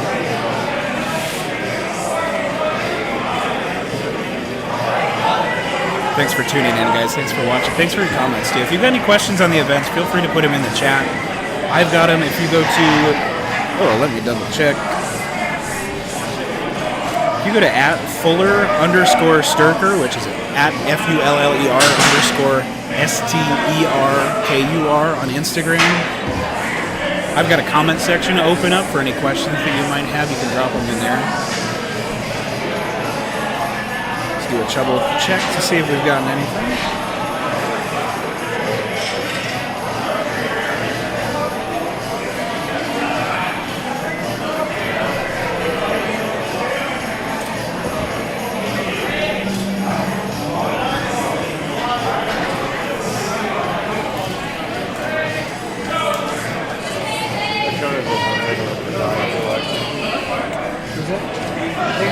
I have a highlight for the live stream. Are we live right now? Highlight, we are. So, what's going on? Welcome, Josh. Just to add, because I know it's hard to see a little bit, that Conan's wheel angle is actually pretty cool. It's hard for them to open. Yeah, no, it's cool. Yeah. But so on the Conan's wheel, we just had a 17-year-old win the Open 200 class. Open 200. He weighed in like 10 or 12 pounds under. Had a wrestling tournament yesterday, and just won the Conan's wheel. And I think he got good points. It's not in yet, Dominic Sorelli, but he also, I think, got a couple reps on. He didn't get last in the deadlift. Yeah. So, yeah, 17 years old. I personally train him, but he's an awesome kid. So He's competed in teen. He's competed in teens a couple times. This is his first open show. Yeah, and props to him. There was no one in the teen class. And he was like, screw it. I just want to go up with the big boys. I'm not going to cut weight. Love it. I want to go have fun. He has a 525 deadlift on a stiff bar. At 17. 17. Woo. He's been training with me since he was 13. So he's doing awesome. That is such a cool highlight. That's 17 awesome. and win the 200. See you, brother. See you, dude. Good job. We got the new state record holder. How are you doing? Hey, Tyler. Get on in Hey, here. how's it going, guys? How are you feeling? Oh, pretty good, man. Fantastic. I heard you get out press me. Oh, God, no. No, from this individual right What are here. you talking about? He was chirping. He was Chirping. What's Sean doing today? Sean's doing great. He hasn't split his pants, and his Not voice yet. isn't out yet. So That's we're going to see always what a good happens day. first. So, guys, we've got Tyler with us here, new state record holder for the log cleanup press. Yeah, only by 5. Congratulations. Thank Only by, you. doesn't matter. A pound's a pound. 375 pounds. That's all you needed. That's all I needed, man. It's all good. Fantastic. So tell us maybe a little bit. We won't keep you for too long because we know these events are hard, heavy, require a little bit of recovery, a little fast. What do you do to train log? Talk to the people about, if you're not familiar with strongman, log's a technical movement. So how do you work on it? What are you doing? Well, my log press and OHP overhead pressing went to 2 times a day. 2 times a week, actually. Gotcha. Going from there, whether it be incline, banded, barbell presses, doing my percentages on my block forms, 2 board presses, and then on my heavy day, working up the heavy cleans 1 week, alternating down, and then letting my press come back heavy on the next week. So you're benching. You're doing I bench variations. variations with incline, board, and then overhead press was strict. So take note of that. Anyone at home that does strongman and isn't benching, I know it's Close grip. something fun to make fun of, but listen, when you're in that position, so when we were watching you guys are in that thoracic extension at the top of that rack position. You've got your spine basically at an angle. I'm looking back, so it becomes an incline press at that It's an moment. incline press. So if you're not benching, you're leaving some pounds on the table because there's a strict press, but it's a bench press. At the top. It's a neutral grip bench press. And I test a lot of the explosion Yes. from working with a safety squat bar, using my upper back, keeping the control. How does that feel? So, as somebody who's gone for a record before in an overhead, unsuccessful. Okay. How does that transfer over to the rest of the competition? So, for context, I went for an axle record. What is this? A year ago? Unsuccessful attempt. Unsuccessful attempt. For the rest of the competition, it was kind of a gamble because I wanted the record, but I also wanted to win. So, how do you feel that's kind of? So in this situation, it was the record afterward. I already had my 3 attempts. It was just going for a piston match at that point, and bragging rights. Right. But what it set me up for a great mental coming into the next event. For my prep, I only hit 675 for once or twice in prep. Yeah, we took 4. Awesome. 4 at 675. Yeah. So you're the kind of person that probably hyped the hell out of you. So it carries over to the next one. It carries where over. the confidence I got comes this nerve thing, man. I get real anxious before events. I feel ya. I may have puked in the parking lot beforehand. It's like a tradition. We were just priming up the old engine. Exactly. You got to get it out of you, and then you're good to go. So you're feeling pretty good. Have you guys gone yet? We're not to you guys for the Conan's yet, right? What's up? No. We're not to you guys. No, I think we're at the tier 31s right now, so we got another class after us, and then it's time to go time. Good deal. It looks like you're trading blows. If you guys are keeping track at home, Tyler is trading blows with Jason Frawley here at the top of the podium. There's a point separating you so far. Point separated, coming One from Frawley. point is going to get him. Let's see what happens. Do you have anything you want to say to folks? We want to get you. Hey man, back stay on the tuned line. and help our niche sport grow. Love it. Come to the Love events, it. help out. Congratulations. Thank Let's you. see what you do. This is fantastic. It was beautiful. God, I wish. That'd be hilarious. No, you said. He was saying I could outpress. Context clue. What did I do? Who's Taylor coaching? Yeah. Alright, that's awesome. I almost got him a hooker when we were here. Right on the line. Oh boy. Oh boy. Moving right along. Let's see how the men are doing in the Conan's wheel. Up to the 231. They're on a good pace right now. Good. Where are we at? Let's see if we can recognize some faces here. Let's get some names up. Let's get some names up. You'll see on the right side of your screen some bodies. Some bodies blocking the sled pull.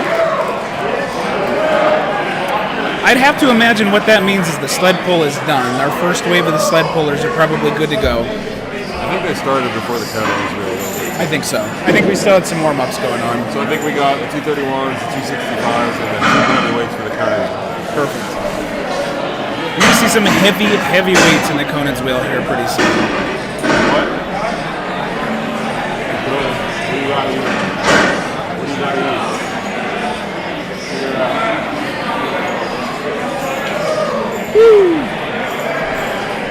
So if we're up to the 231s in the Conan's wheel, the men's open 231 division, the middleweights, what they're carrying around is 590 pounds.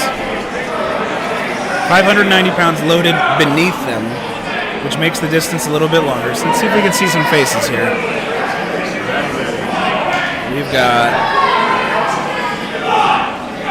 you said Zach Mooney going right now? So Zach, woo! Zach Mooney in our 265-pound division.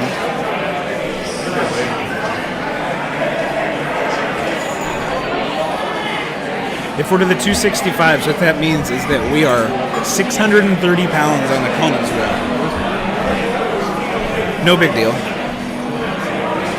So the weight that most people were trying to deadlift in the upper divisions is now being carried in the crooks of the arms of these heavyweight competitors here.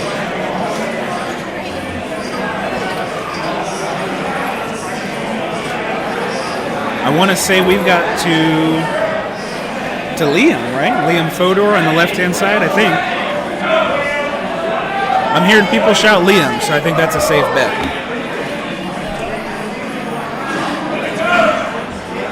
Looks like Liam's going to get about a quarter to a third of a rotation.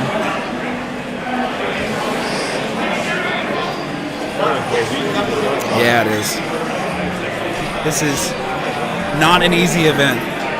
Not an easy event to watch. This is bringing me flashbacks from when I had to do this. If everybody stays conscious, I think that's a win.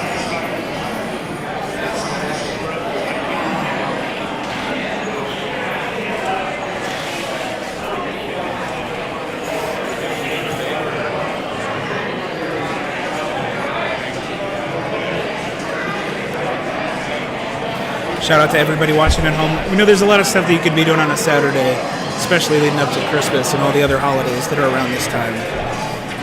Whether we're on the background, watching in the living room, everybody watching. Appreciate you hanging out with us. Fun day so far. We've seen some records broken. We've seen some incredible deadlift pulls. And now we're seeing some boys carry some heavy, heavy weight while we wait for them to finish this event here. That second wave, like we talked about, we run the Conan's wheel and the sled pull concurrently. So right now the first wave has finished their arm over arm pull. Every athlete has gone through that. We're waiting on the first wave to finish their Conan's wheel. Looks like we've got 10 athletes and change to go. I believe that was Ethan Sanders that just went. And we are not seeing a lot of heavyweights move this very far. In fairness to them, it's 630 pounds that they're trying to carry in a circle, so I think we'll give them the benefit of it.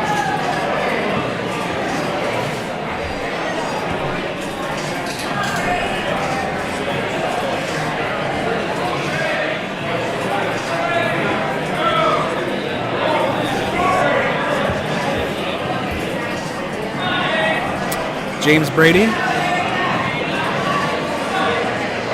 James Brady I can speak to a little bit because he trains sometimes out of the same gym that I do.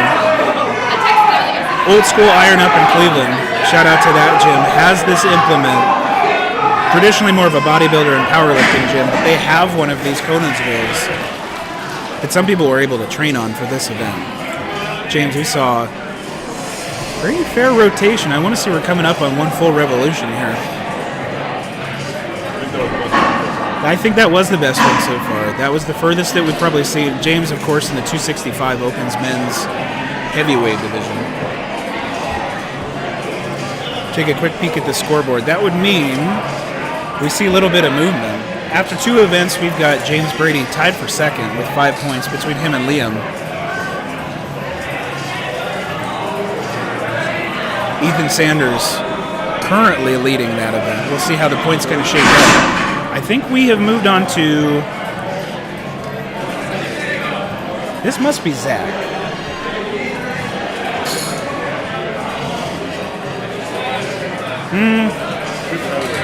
We're on to the super heavyweights. Did we miss Dylan go? That's the only 265 I don't think I saw. Royce or Joey. Royce would be the first on my list here. So Royce, guys, you'll see how hard this pull is. Like, not only do they have to stand that up, they have to start moving with it. So these guys have incredibly thick, powerful, strong legs. That's great for standing it up. To start to move it, you've got that rotation. We talked about it at the top. That's an uneven movement. So half of your abdominal muscles, your core muscles, your obliques, your serratus, they're loaded in a way that is completely uneven. So depending on which way you're choosing to go, athletes do have the choice of which direction that they want to move. Not that it makes a ton of difference, But depending on how you train, you might want to stay consistent there.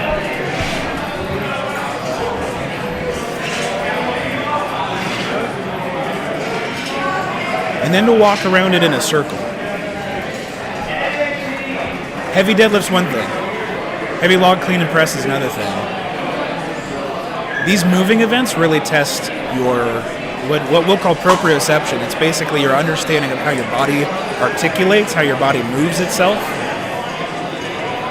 For this one, it's especially important to know where your feet are landing, how your feet are landing, how you're positioning your feet, what shoes you're wearing, how much pressure you're putting where on your feet. We talk a lot about strongman in terms of just big dudes picking stuff up.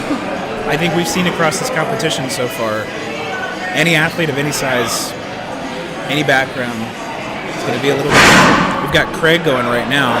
Looks like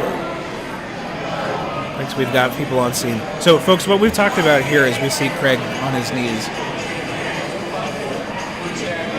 We're getting him pulled up. Just lost it. Yep. We talked about it at the top, folks, but this implement puts so much pressure on your diaphragm, on the location of your core when you breathe from. So what will happen is people get a big breath of air to start their lift, and they'll try to start moving with it. Then they struggle to get a second breath, or the air gets just expelled from their lungs so they can't take a second breath. As a strongman competitor, you want to tough it out. You want to get some distance because this is a heavy weight class. This is a deep weight class. I want to say we've got Marcus Altman going right now.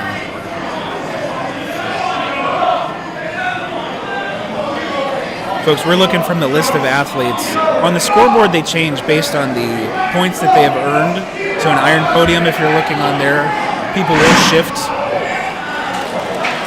But the event order that we're going from was the same as the beginning. So as long as all is holding still, I've got a list of the athletes here. I believe that was Marcus that just got pretty strong rotation here in our men's open heavyweight or super heavyweight division. We'll talk a little bit more about Craig. It looks like he's good in the back here. If you're not getting enough oxygen to your lungs, your body, what's going to happen is it's going to temporarily fuzz out, and you're going to lose control of your feet, your legs, sometimes consciousness. Even just that little blip will probably drop the implement.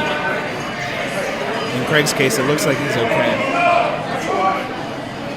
Shout out to the volunteers on the scene that got to him quick.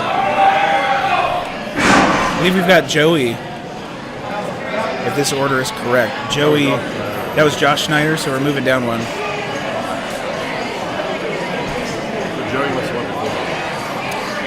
Joey must have gone before him. Appreciate your patience. If you guys are watching the scream and yelling at us, totally get it. There are a lot of competitors going at a high pace here. We have a list and we're trying to keep it up to date as possible, but there's 50 plus folks here that are moving at a pretty good clip.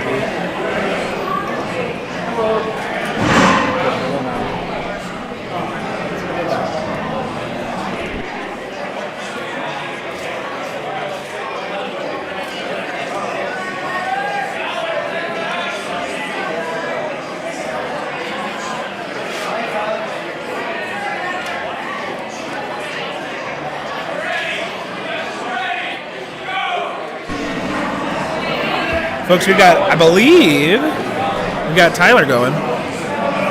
Tyler, who's just on the stream with us, talking about his log clean and press. He's going back and forth for first position so far in this competition with Jason Frawley.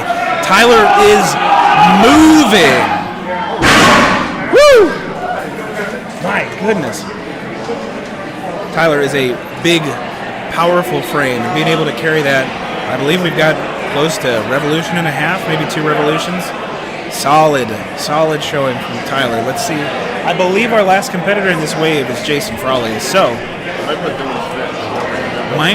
did he go to super? Okay, that's what I was wondering about. That would make a lot of sense. So we'll try to get to as many of the administrative updates as we can. I want to say we've got Dylan Schmidt going right now. Dylan was signed up for the 265 division, and he is cooking. So Dylan went up a weight class, and he's putting a phenomenal run together on the Conan's wheel. That's got to be up there for one of the top runs in the open heavyweight. Not only do you have a guy that's going up a weight class, so punching above his weight. I think that was the best run that we've seen so far in that weight class. It's very solid. So that's gonna. Dylan's fantastic. Dylan's got some very strong events that might shake up the leaderboard at the top. Let's see what we got.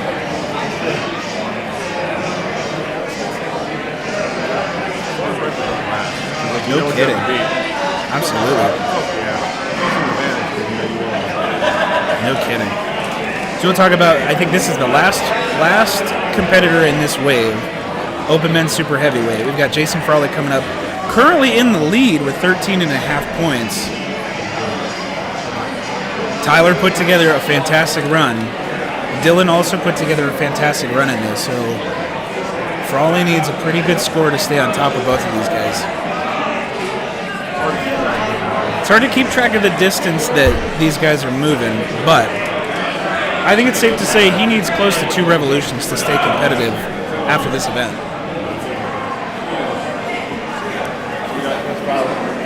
Let's go, Jeff. Shout out from Alex. Go, Frawley! Let's see what Frawley's got for us. Looks really solid. If he can keep that breath control, if he can keep moving, what he needs to do is quickly burst that air from his lungs. Sharp inhale after. He's keeping that. There he goes. That's gonna. I want to say he got 2 revolutions around. Woo. We'll see how that settles down. All right, I think that comes to the last competitor for both these waves. So I think we're gonna bring, if he's ready for us, we're gonna bring James Brady in for just a half second here. First off, fantastic run on the Conans. Thank you, I appreciate it. Phenomenal job there. How do you prepare for something like that? If you don't have a Conan's wheel, I take a yoke and just do Zercher carries, Zercher picks out of a rack with an axle bar. But honestly, just building your legs and your backs. I mean, if you don't have the equipment, just heavy back, heavy legs. A big tip with this is when you pick it up, it's angled. So if you put your strong arm towards the inside, your weak arm on the outside, you can lean in and ride the momentum at an angle. So you pretty consistently took the same direction in training? Yes. Perfect. Yep, I asked beforehand because some shows are particular which way around the clock you go. It's easier for me because I have a torn bicep, so like it's not healed. So I just put that on the outside so I don't have to put as much weight on it and close my eyes and pray. Talk to the folks for a second. So if you don't know what tearing a bicep A feels like and B does, so this event is pretty bicep heavy. So how do you put up with that? This is how I explain tearing a bicep. It feels like you take a steak and you rip it down the middle, and then you hear a whew, and then you go white and you shake, and it's very painful. But things like this, like log is barely rough, axle cleans, Conans, anything that's bicep heavy, sandbags are pretty rough too. But usually with a grip shirt, it helps accommodate that. This, I wear adhesive wraps on my forearms just to kind of give me a little extra grip. But honestly, you just got to grin and bear it. How do you see that coming in? So we're moving into the sled pull for your guys' weight class. That can be a pretty bicep heavy movement. Do you train it mostly legs or back, or where do the biceps come in? So if I don't have the setup at the gym, I was just doing heavy rows, one-arm rows with a tricep rope. But I like to use my legs. I use a lot of momentum from my legs and back, and then just use my hands as like secondary implements. So it's my legs and back getting the push. It's almost like a row, like if you're in a boat rowing.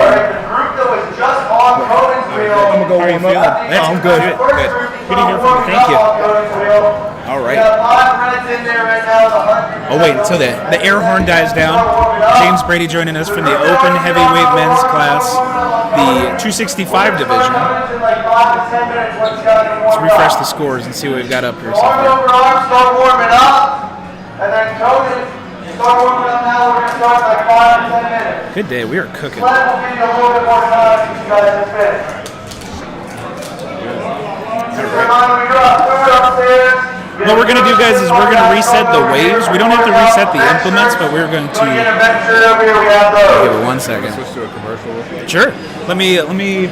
What we're doing is switching the waves. So the group of competitors that did on the Conan's wheel just now, they're going to move to the arm over arm pull, and likewise, they're going to switch. The group that just did the sleigh pull is going to move to the Conan's wheel.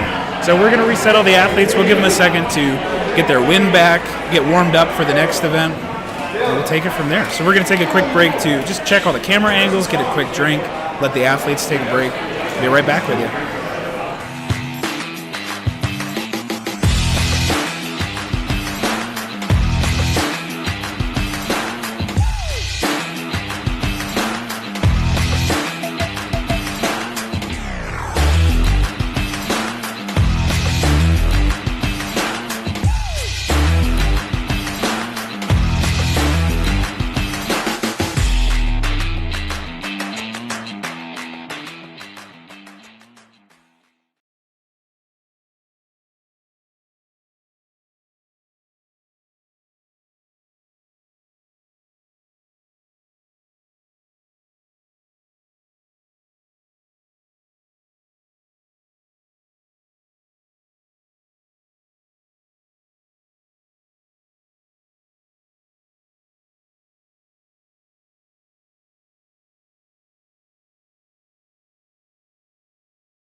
All right.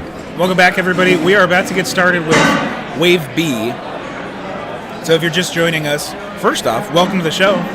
This is the 580 Barbell Polar Express 2 Holiday Strongman competition out of Monica, PA. We are, we'll say 3 events in. Started a heavy day off strong. Scores are live. So, folks, what we've been doing for the 3rd and 4th event here, if you're just joining us, we've got 2 waves of athletes. So the organizers for this competition first off, shout out for a flawlessly run performance so far. This competition has moved smoothly, no hiccups, no, knock on wood, any issues so far. What we're doing for the third and fourth events, we've broken all the athletes into 2 waves of events here. So the first group, and I'll go over in a second, the first group starts on the sled pull. The second group, while they're doing that, concurrently we'll be working on the Conan's wheel. So we are through the first wave of competitors, so that means they will swap from one to the other. So we've got the Conan's wheel, folks are warming up on that right now, and the arm over arm pull. Started on one, moved to the other. What we're doing now, the group that's starting on the Conan's wheel is going to be our teen competitors. We've got our novice women competitors. We've got our female masters division, our 160 women, our super heavyweight women. We've got Lenny, who we've talked about Lenny. He is a master 70 plus competitor. Absolutely phenomenal showing from him so far. And then our novice men's division. Once again, those groups are starting on the Conan's wheel this time. So they have already done the sled pull. They're switching over. Starting on the sled pull this time is going to be the men's lightweight division. So I believe men's lightweight is 175 pounds of body weight and under. So you've got the men's lightweights, you've got the men's masters divisions, the open 200-pound men, the open 231-pound men, the open 265-pound men, and then you've got the open super heavyweights, which is easy for me to say. That is no weight limit. You'll have guys that are 300 pounds, you might have guys that are 360 pounds, depending on how much they had to eat this day. So, scores are starting to come in from the third and fourth events so far. Let's go over some of the highlights. In the novice women's division, we've had Amanda solidify her lead so far. Amanda Toback in first place with 8 points.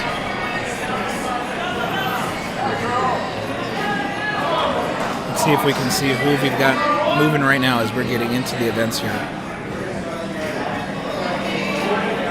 I want to say we're gonna try to get a little bit more solid on this. We got Elena Cirilli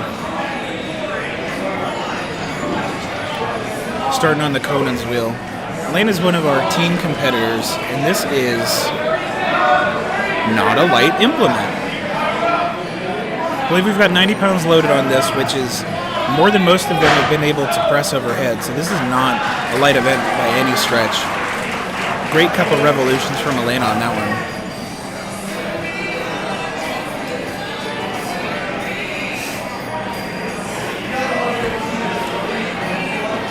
Looking through the rest of the scoreboards, we've got our open women's middleweight division, the 160 and under class, where we've had a bit of a shakeup in the leaderboard so far. We've got Andrea, who is currently first place with 8 points. Josephine Lacourt tied on her heels with 7 points. And then Caitlin Landis in third. Our open women's heavyweight, pretty tightly contested, only 1 point separating each place. So we've got Victoria Farley currently in first place with 9 points. Jessica Hoxie bringing up in second with 8 points. Sam Goggins, third place with 7 points. Anne-Marie Rudin with 6 points in fourth. So really, however these last two events could go, could really shake things up for that class. Really exciting to watch. We've got Julia Penrod in the Masters Women's. Just a commanding lead in her division right now with first place. And our teen women somehow are tied after 3 events, which is great because it's the 2 of them. They're tied after 2 events, or after 3 events. That's great. Try to zoom in on the sled. Yeah. Our novice men's, we've got a pretty commanding lead from Cameron Shepard with 18 points so far. We've got 7 competitors in that class, so that means he has scored in the top or close to the top for every event for them. Looking down the list for some standouts here. Open men's middleweight, the 231 class. We've got a tightly contested top 3. We've got Tyler Keating by half a point in first place. He's followed pretty closely by Rick Carroll in second place with 15 points. We've got Tim Daniels a half a point back with 14 and a half points. That looks, I think that looks great. So there is 1 point separating first and third in the open men's 231 class. I want to say we've got Amanda Toback running currently on the novice women's side for the Conan's wheel. This is Amanda Toback right now.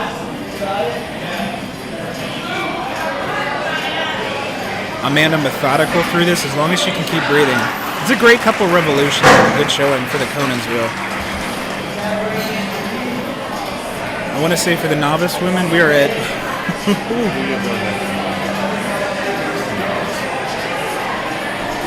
that is... I believe Shay is next.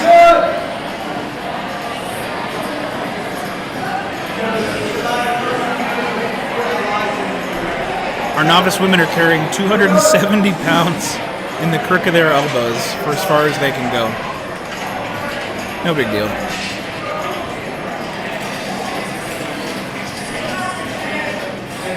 We'll try to get some names for you in the sled pull, but these, I believe, are starting to work through our men's lightweights and our masters at the moment. Let's see how far we can move on this Conan's wheel. Shay is up and moving. You'll see a cone that's placed on the outside of the perimeter of that circle. That's their starting position.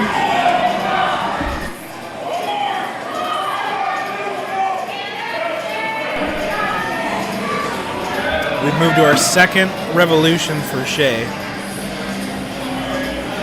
If you weren't here for the first half of this, we have got so much weight bearing down on your diaphragm, bearing down on your lungs. We're starting the third revolution for Shay right now. Impressive showing out of her. I want to say Melanie is our third novice women competitor. Melanie Detour.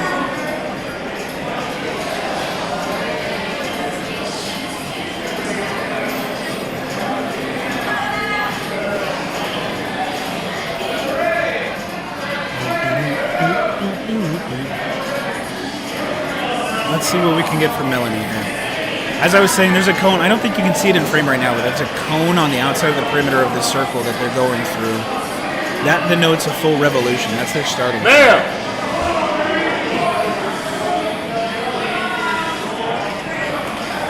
I'm going to try to clear some camera angles for you guys.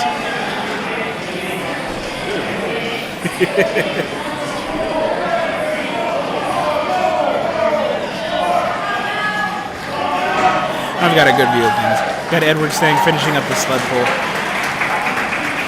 We'll talk a little bit more about that one this time because we focused on the Conan wheel for the first half of this segment.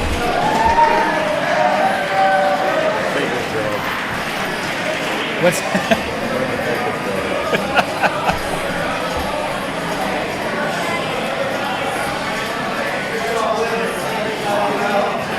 You could tape off like do not cross boxes at some point. Oh no, there's so much to try to keep track of.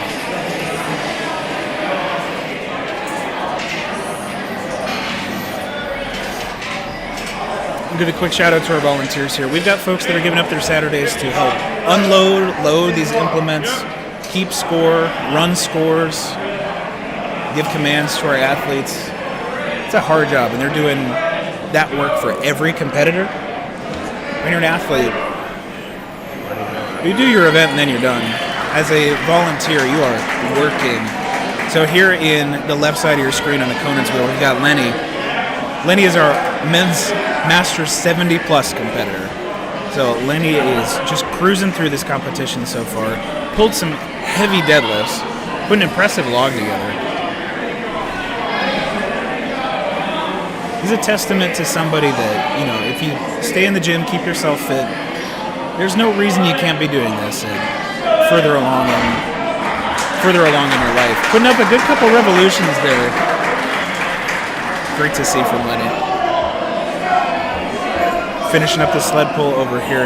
That is a heavy, heavy pull. I think I peered in there. We've got a 100-pound plate on the bottom and an indeterminate amount of red plates, which I believe these ones are. They're the 25 kilo plates, right? Or are they 45 pounds? 45. They're 45 pounds. 55. So they are 100-pound plate on the bottom in that sled. And then depending on your weight class, you've got, there's a large stack of them in there right now. Could be north of a couple 100 pounds. I want to say we're up to, 300 or 400 pounds in the sled right now.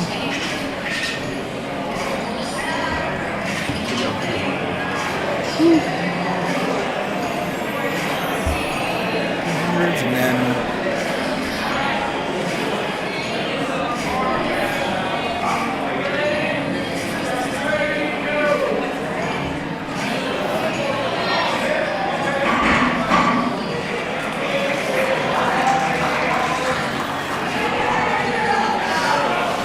massive.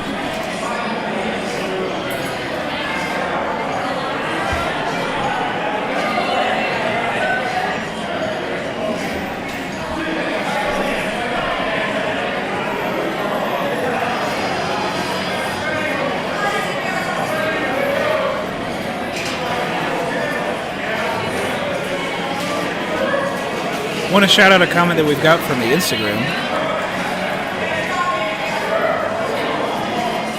Award for cutest volunteers. This is from Ali Abs. Open super heavyweight female competitor extraordinaire. Award for cutest volunteers goes to Leanne and Julia in their elf shoes and reindeer antlers. Our volunteers keeping things festive, keeping the atmosphere high. I believe we are on to our middleweight women, the 160 and under class. Carrying 320 pounds.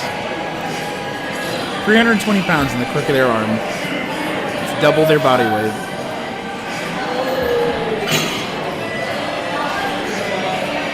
I believe that was Caitlin Landis that just went. We've got Josephine LaCourte coming up to see if she can pull herself into first place here.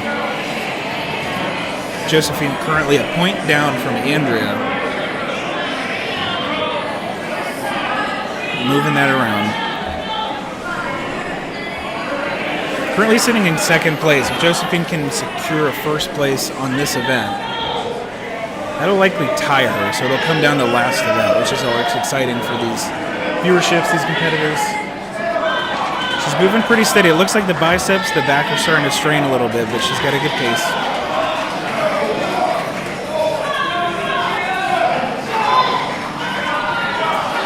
What you're seeing with some of those guys, if you have your head tilted back slightly, you're keeping that airway as open as possible, and you're taking quick, sharp intakes of breath. It looks like she's going to set it down there. Great run. We might have to run that back and see who got further, but we'll see the scores update in a little bit here.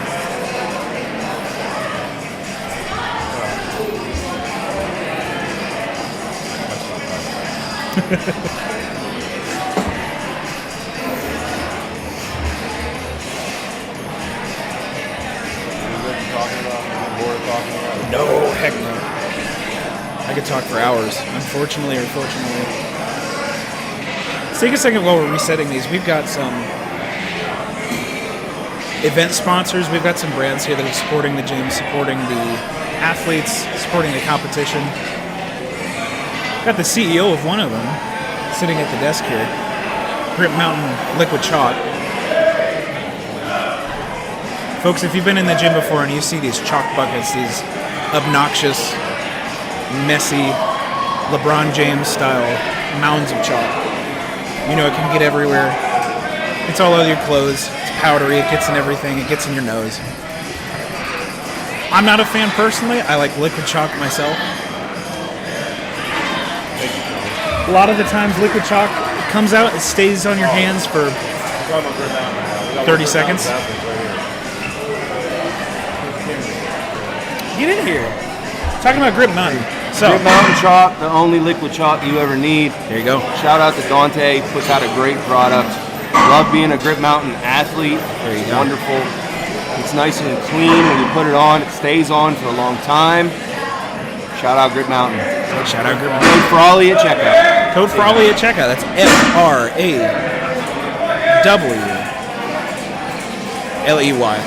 Jason Frawley currently in first place in the Open Men's Super Heavyweight division. Got a 2-point lead on the second place. Grip Mountain Chalk athlete.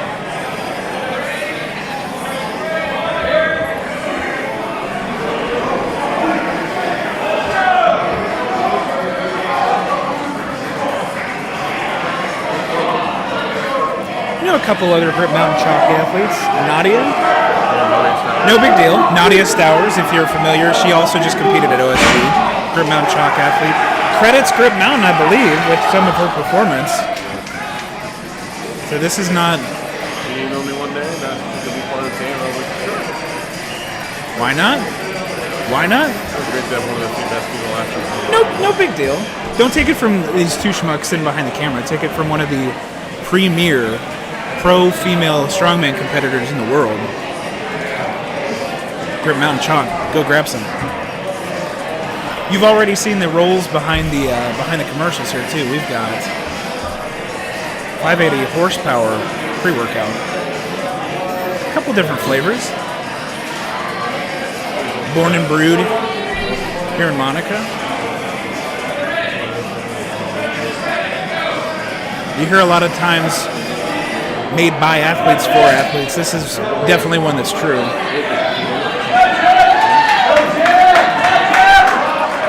Let's take an ad break. Focus back on some of these athletes. We are seeing some phenomenal movement in the Conan's wheel. That was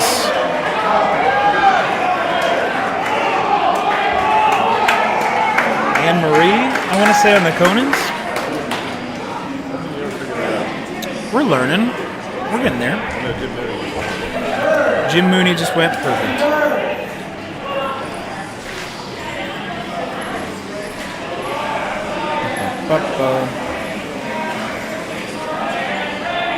Jim Mooney in our Masters men's class. Moving the sled. Oh, we're putting more plates in that sled. That must mean we are moving up to the Open 200s men. And then in the Conan's wheel, this is a familiar face from the deadlift. Victoria Farley.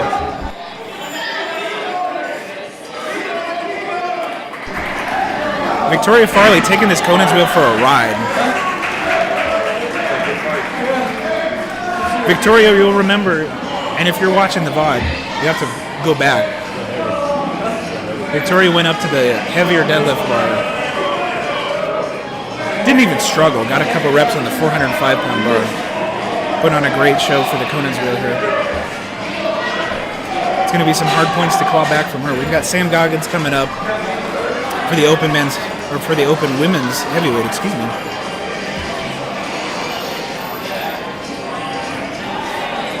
Sam Goggins recently competing at official Strongman games a couple weekends ago.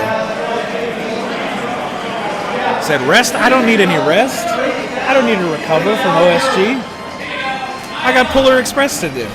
Let's see Sam as she's going around here. This event rewards mental toughness. You can hold on. You can usually tell your body to take a back seat, tell your brain to calm down. And if she's breathing right, it looks like she is. She's getting quick, sharp inhales of breath. She's holding it a little bit lower so it's not sitting directly on her diaphragm. That's going to get her a little bit extra movement. That's a great run from Sam. Excited to see how the scoreboard shakes out after that. Good stuff. In the sled pull, we're on the 200. Let's hear this collaboration. Like a hee-hee funny or like a ha-ha funny?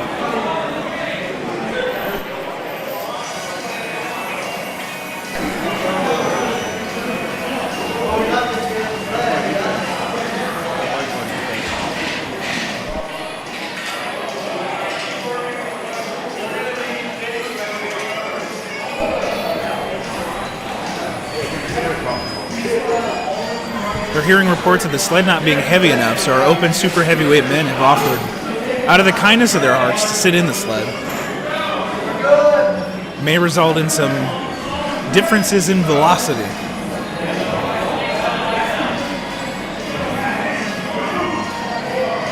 We are cooking the 200 men's. We've got Charles Goggins moving right now in the men's 200 division.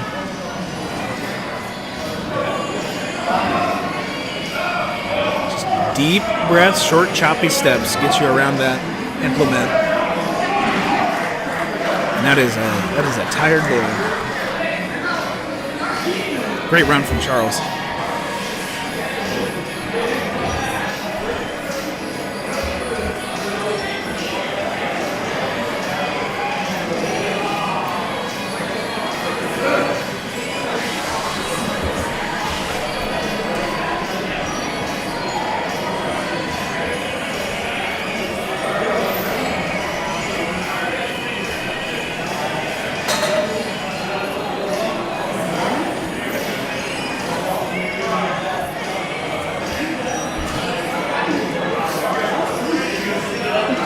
You might be able to see in some of the shots apparel today provided by Hosswear. Hosswear, frankly, just the best in the business in terms of apparel. If you watched OSG, if you watched some other shows, you don't see a lot of athletes commenting on the choice of shirts in competitions. Ever since Hosswear started putting things together for these competitions, the fit is great, accents my shoulders, hides my gut. Some of those are just me. Some of the best people that you'll meet putting together some of the best apparel that you wear. They've got a lot of options on their website, Hosswear. We've also got Lift Hard, Die Strong, which I believe the owner is competing today. No big deal. Pulling double duty. They've got a merch booth here, just chock full of fun shirts, chock full of fun merch. If I'm not mistaken, that's Jessica Hoxie. Jessica Hoxie, owner of Lift Hard, Die Strong. Not only running the booth, also competing in open class. Neither an easy thing to do. Looks like we've moved up in weight on the Conan's wheel. I want to say that we've moved on to the novice men.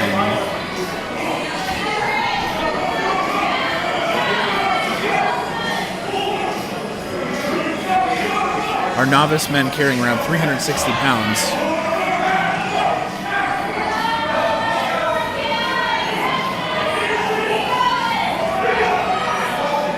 Based on the low grunts and shouting,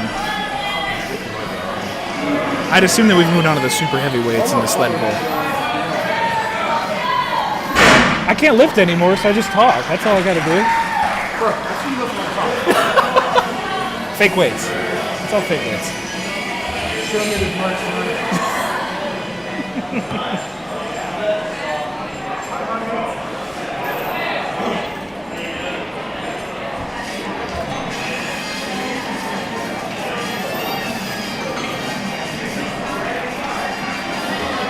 Novice men starting to get on the Conan's wheel. Taking it for a ride. So if you're watching and you want to know what goes into a Conan's wheel run, first off, you're a crazy person. Because this hurts. It's hard. It's a fun strongman event because a lot of competitions, a max deadlift, you lift it or you really don't. A number's not going to lie to you. A Conan's wheel is going to test your mental resilience. It's going to test your toughness. It's going to hurt. It's going to test your cardio system, which is not something that a typical viewer might think strongmen really invest a lot into, but it's more relevant than ever. And look at him holding on here, just the skin of his fingers. What a run. Whew. It's hard to keep track of these, especially that. The John's right here, buddy.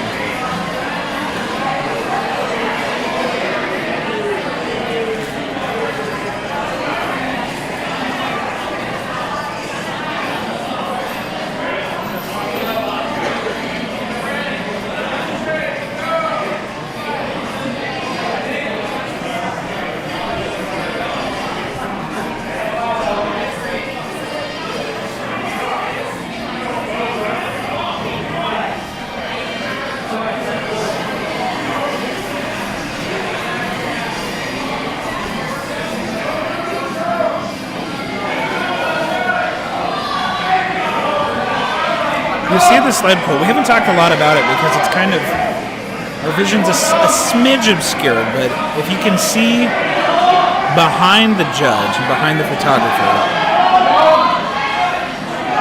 What's incredibly difficult about this is you're using every part of your body to pull that sled towards you. You start with your legs, right? You'd start with your legs and your feet to generate a big push coming out of there. But then you start to go to smaller muscle groups. Then you start to go to weaker muscle groups. You push through your legs. You extend through your glutes. You're pushing into a rowing position, so then your back gets taxed and your forearm gets taxed. Smallest muscle group out of that is your forearms. If you've ever worked out, if you've ever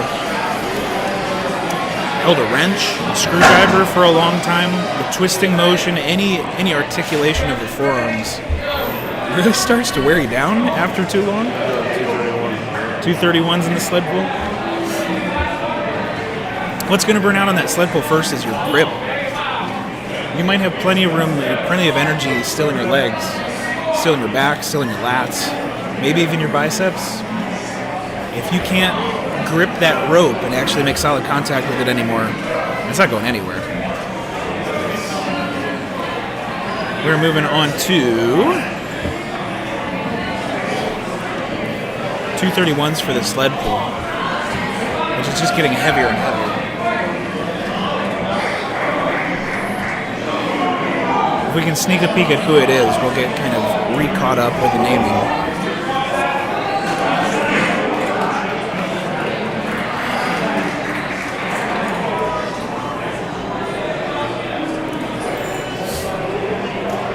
As always, guys, if you've got any questions about the events, any shout-outs to the competitors,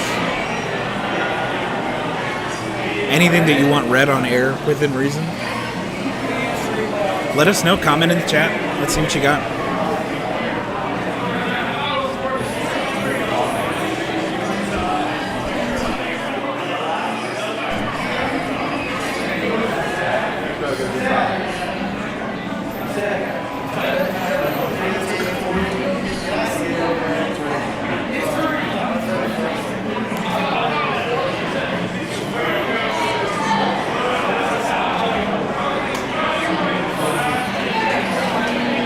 Resetting the Conan's wheel. If I'm not mistaken, I think that means we're done with this event.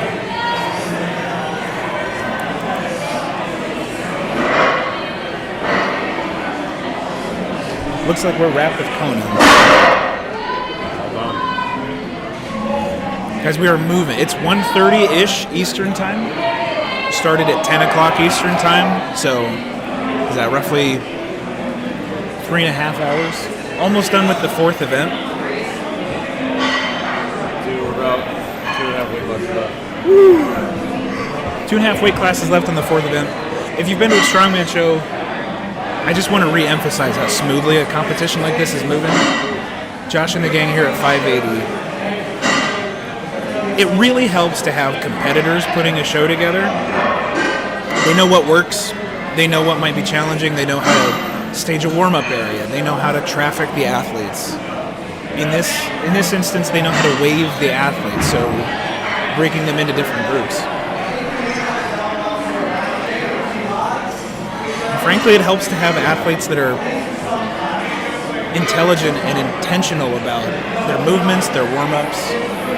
They know that this is a show that, we want to get things done. We want to start eating cookies. We've got some athletes that have cut weight for this competition, so they've refed a little bit. Haven't stuffed themselves yet. I have a feeling tonight's going to be part of that. If you've ever competed in a strongman event, I don't think your appetite has ever been larger than after a show. Seen some of the middleweights finish the sled pull here.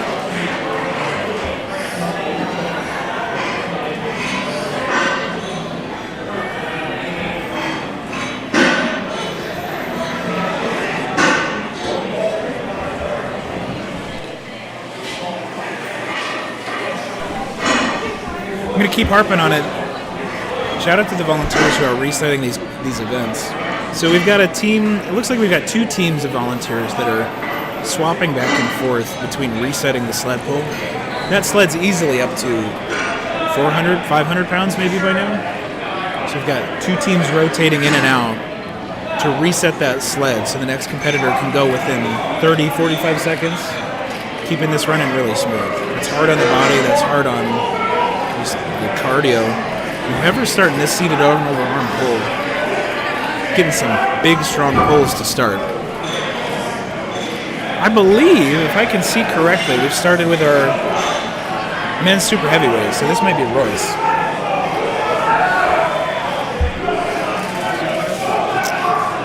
I'm trying to see.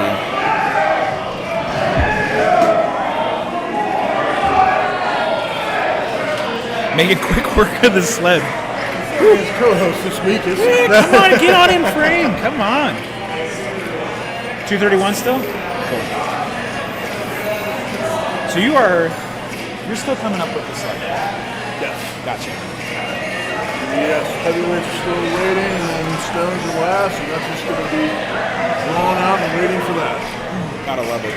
Now, do you prefer a quicker pace show where you get not a lot of break between? Yes, I'd rather all be fast-paced, run fluid, smaller amateur shows like that, you get those opportunities when you have a good host running the show, like 580 Olds is a good show, that's your brand. You get the nationals or like OSG, you're sitting there waiting for hours on Hours between events. And it's like learning when to turn on that switch and how to turn it back off. Yes. In between events, if you can't stay climax high and high anxiety driven the whole time. We were just talking at the top of this how hard it is for some athletes to spike that state of arousal and then get back down to a pace. What do you do in those longer events? Longer events, go sit down, get away from people, maybe talk some shit. Always known for a good laugh. Always helps. Getting somebody riled up. It just takes some time with it, learning how to do it. Because if you stay high climax the whole time, you're just going to burn yourself out. 100%. And here's Dante back for your co-host. Thanks for having me, guys. With the weather.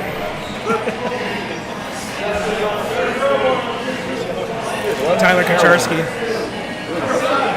voice on the side here, hopping in for a little bit of an impromptu interview.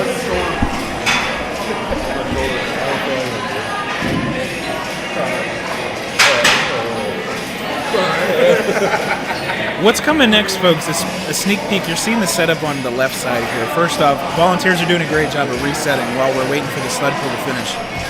They are setting up our fifth and final event, the Snowball fight. Four lanes. Wow. Awesome. Snowball event for you Strongman fans. It's an Atlas stone that athletes are going to pass back and forth.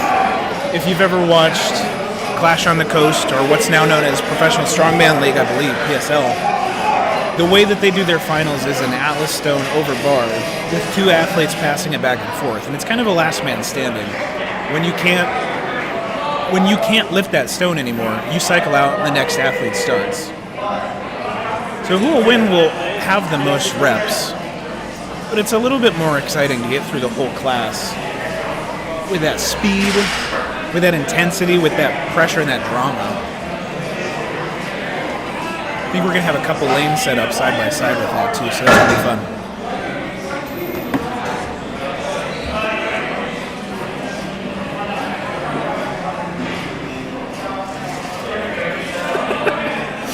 Another question from Instagram. What's your secret for training calves? Shout out to Ami Flowers, recent OSG competitor.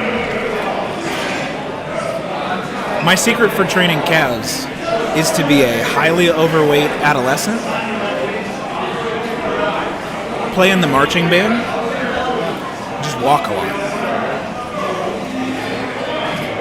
If you're carrying around 350 pounds for a couple years straight, your calves are not going to be small, I'll tell you that. I wish I could say I had some intense lower body leg split for you. Get big, walk a lot, walk uphill. If you like to wear boots, I don't advise it. If you like to wear skinny jeans, get a good tailor.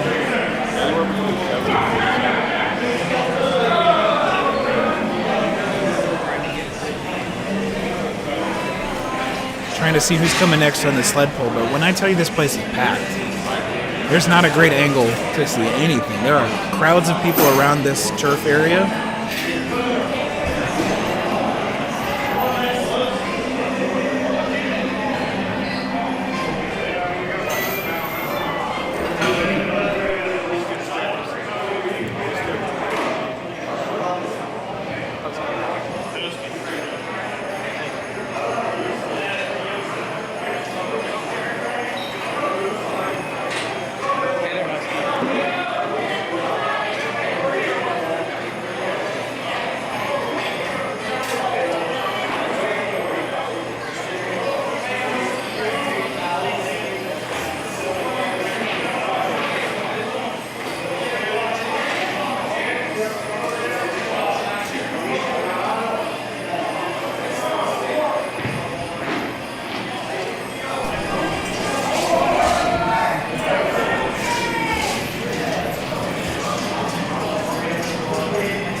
Cab farmer.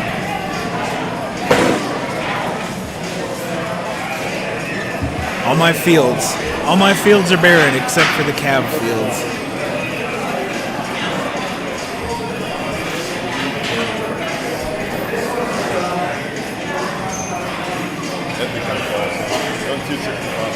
On the 265s? Woo!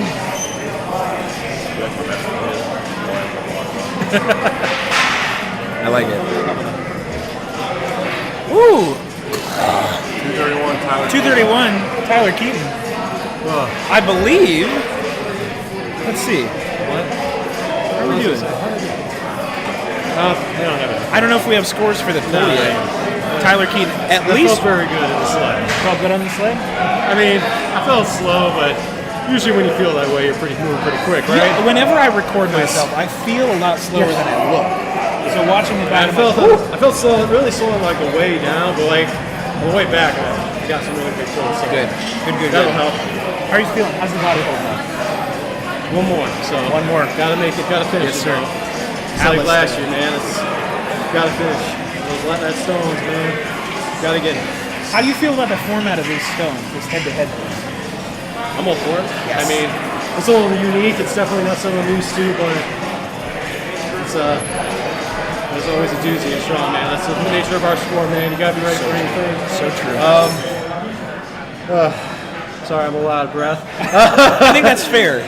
We've been sitting here. You've been doing some work. And I'm all out of my oxygen tank, so I forgot. I should have texted my dad and be like, hey, you might need a refill. I didn't realize I needed refills. I took one puff and I was like, oh, crap. Nope, we're So, out. but yeah, it's definitely good. It's definitely going to be interesting with stones because a lot of guys in there are really good stones, and I'm fortunate enough that I have some in my backyard. So allegedly, of course. Allegedly. That I totally was not working on in secret. No, absolutely not. But so we'll see how that helps me. But we got some good guys in stones, but I'm definitely looking forward. I feel pretty good about it. Love it. So the sled pulls, sled pulls felt pretty good. Despite feeling slow, but Conan's wheel. Yeah, if anyone's watching the live stream, y'all know how that went. Just grin and bear it. Didn't expect that. Just No kind big of booked deal. it. That was, let's see, judging, you got 245, so you took that event. You took the club. Yeah, I know where I saw that part. Yeah. No big deal. So just gotta finish it though. That's why we're here. Gotta finish it though. I love it. For the people back home. Love it. Tyler Keaton, anything you want to say to folks? Yeah, live stream. Enjoy the show. I'm a little out of breath, so I don't know if I can say anything clever right now, but I'm sure in the post show. All good. We'll try to get everybody, after they've been given a chance to maybe breathe a little bit, we'll try to get some folks' thoughts on after the Reminds show. me of wrestling when anyone try to ask me questions afterwards, out of breath. Nope, I'm not here. All right. We have 650 pounds just in plates. I'm gonna. And then the entire sled after that is a bonus 50 feet. So these are our last couple guys. Heaviest weight of the day. We're going to move on our last event.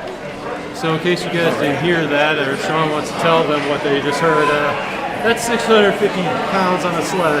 No big for the deal. heavyweights. I don't know what my weight class did, but A little bit less, not a whole lot less, but yeah, it's probably not a whole lot less. I mean, Probably didn't feel like a whole lot less. I mean, anything at Old School Iron where I train at is always going to be the harder version of any event. That's true. Which I'm totally cool with. Train hard. Sean and I both know, and Tim, Sean. Tim's here somewhere. So, and Brady sometimes goes up there too. It's all known. So you get the harder version of everything. So No kidding. by the time I walk in here, it's like, It's okay. It's just it's not easy, but it's definitely less difficult. That's how I would put it. less difficult. I love it. Tyler, we'll let you get a breath. Thanks for coming on the screen. Ladies and gents, that's Tyler Keating. He's trying to get a quad pump going on for the stream here. Tyler, of course, currently leading. We'll wait for the scores to refresh. So but- my beautiful monotone voice. Dante, as always, unfortunately, one of the best editors in the business. There you go. There you go. I don't know anybody else, so that's fine. Oh, man. Oh, man. I love it. Tyler Keaton coming from the open middleweight 231 division. Currently in the first place position. We'll see how the scores shake out of sled pull. Sled pull looked pretty good from Tyler, so we'll see how placings go. Tim in the chat, that's not how cows work. You don't know. You don't know. You don't know how cows work. He won the sled event in national last year. Craig Pfister currently going for the men's super heavyweight. We are up to 650 pounds in that sled. Craig took home a first place finish at nationals, Dante is saying, in that sled pull event. So we've got a technician. The floor was whack, like it was like slipping. He just used that floor, he just kept the momentum going. Whipping it. That was like the linoleum. As the sled kept going, he was pulling. So like he didn't do the pull. Just like continuous momentum. I love it. He's a mastermind. Craig's been around for, I don't know, 8 or 9, 10 years. I don't know the exact number. He's competed. He's competed in a lot of shows, and that when you get that experience build up, that goes a long way. Chris Brown, love seeing you on the street. Thanks, Chris. This is fun. It's a lot less work than actually doing the competition, so no complaints. We just had Craig go, I believe. That brings Marcus up, but I'm having people love. We don't have a Marcus yet. We don't have Marcus. I just realized that when you said that earlier. So we might be on a Christian here. We're doing it live, folks.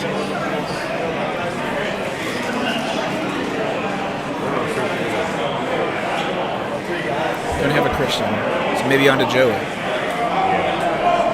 You might have been like old people for the old roster before they dropped out. That might be. Jenny in the chat shouting out Craig awesome on sled. Absolutely. Craig was moving. So guys, on the sled, this is, we talked about the weight in the deadlift, which is a vertical pull. Mechanically, it's pretty straightforward. You lift the weight up, push the ground away, lock it out.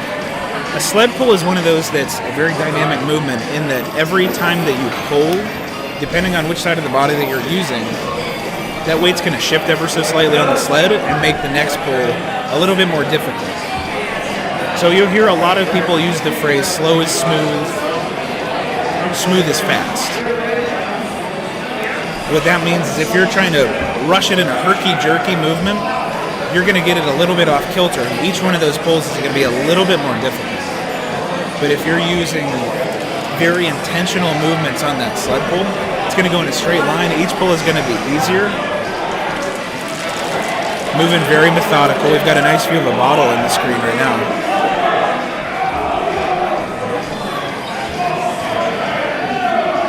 These last couple pulls on a sled pull are brutal.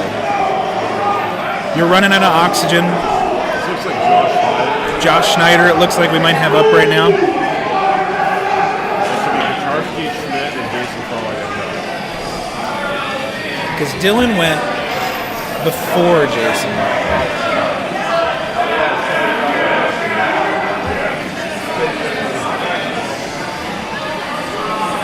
Another shout out in the chat. We've got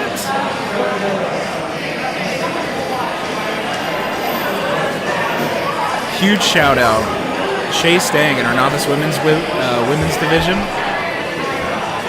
pulling into a tie for the lead with that event win on the Christmas tree, rocking around the Christmas tree, their Conan wheels event. 192 feet, revolutions. So whatever that math works out to. I don't know the measurement of the circle that they use. He's pretty good too. Tyler Kaczarski, who you guys have seen on the stream, pulling the sled right now. He's a little nervous this week. That's what I got hurt now. Oh, really? Oh. This is an event from Tyler Kaczarski, putting in a solid time here. If you pull it and you finish it at that 650 pounds, it's going to be a competitive time. So let's see him finish it out here.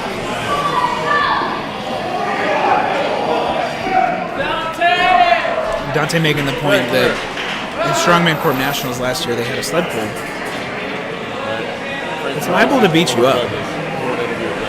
Oh, absolutely.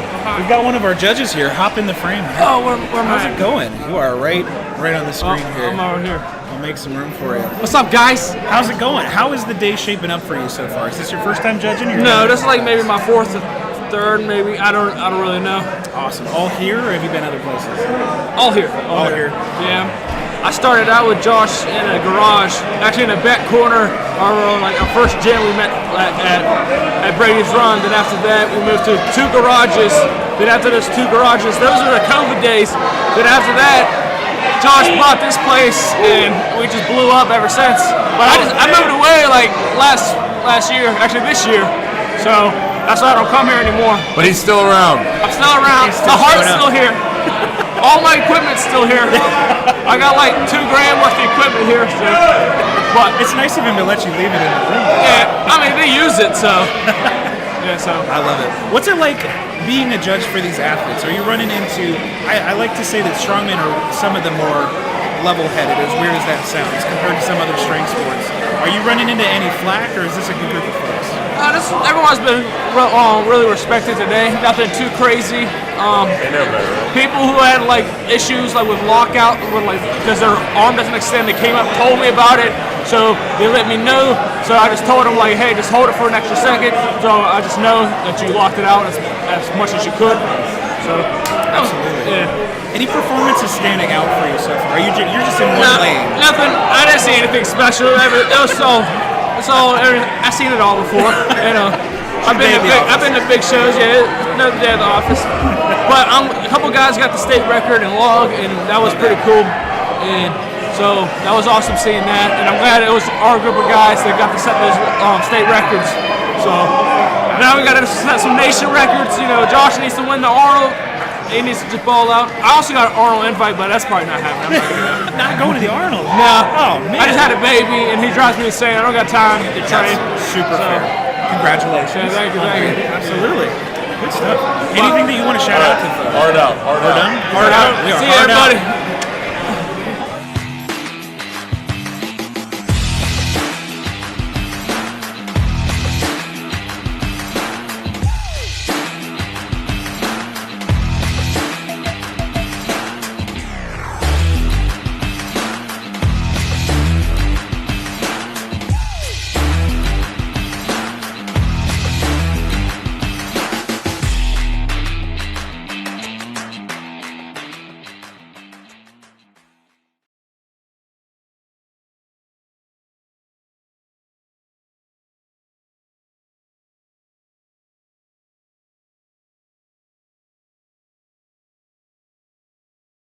About to get started with our final event here. It seems like we've got a couple of folks still warming up. It's going to be chaotic, so hang with us. If you're just tuning in, first off, welcome. Will. Trying to get some people out of the frames here. And we get warmed up.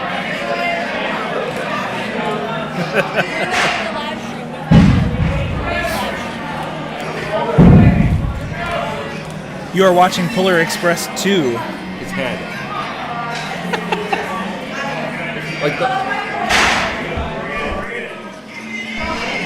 This is 580 Barbell's second Polar Express competition. Polar Express is the holiday strongman competition put on by 580 Barbell. This camera needs to move to the right a little more. getting everything framed up so we don't miss into the action here.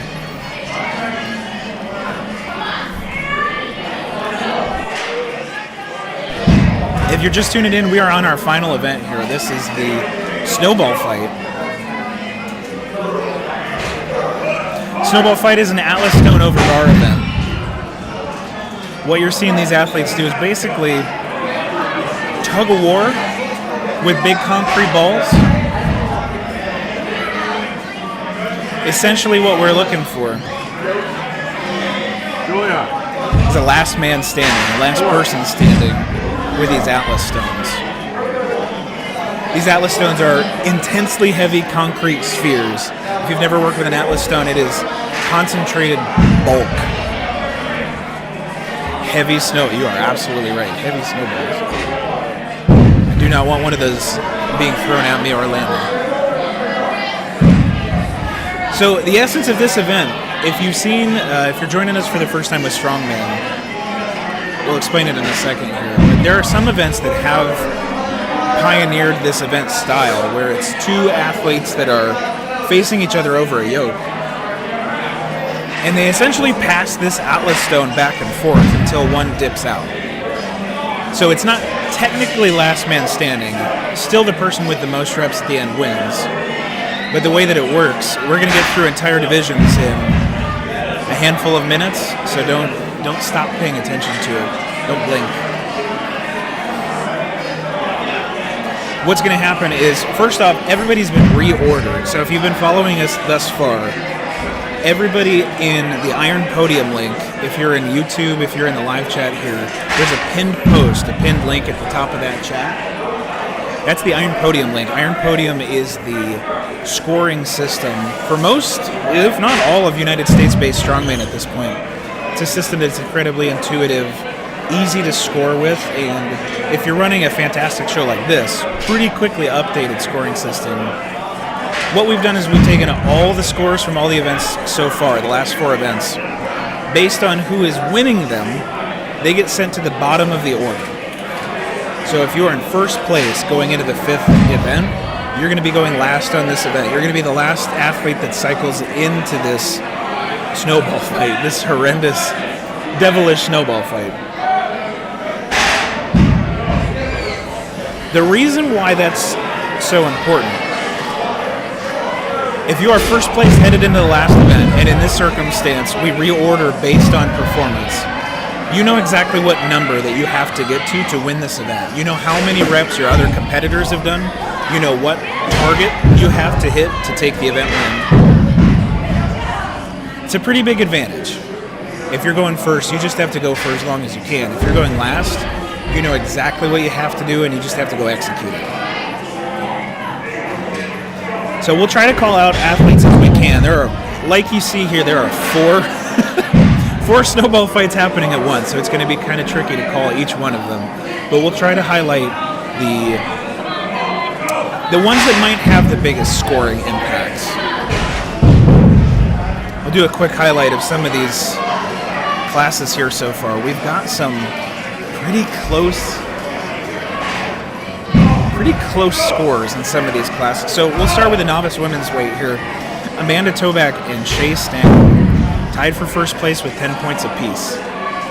So this is quite literally a tiebreaker. Whoever gets the most stones is going to come away with the win. And in the novice division,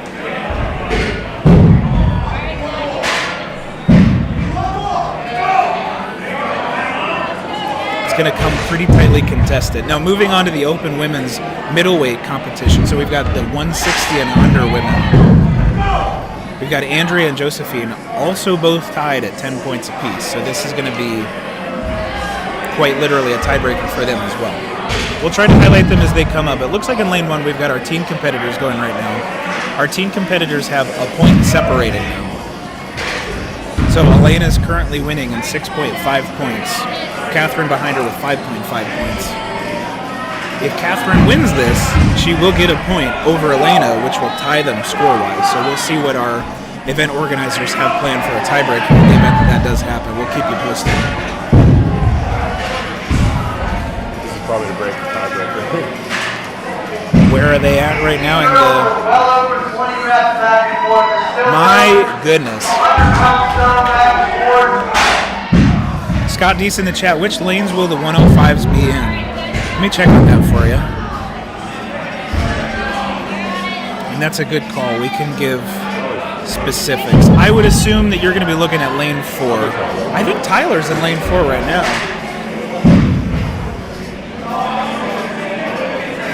I think we've got lane 4, Scott, for the 105s. We've currently got Tyler and I believe John going head-to-head here. 4 for the 231s, perfect. So Tyler, you just saw just ripping that stone over.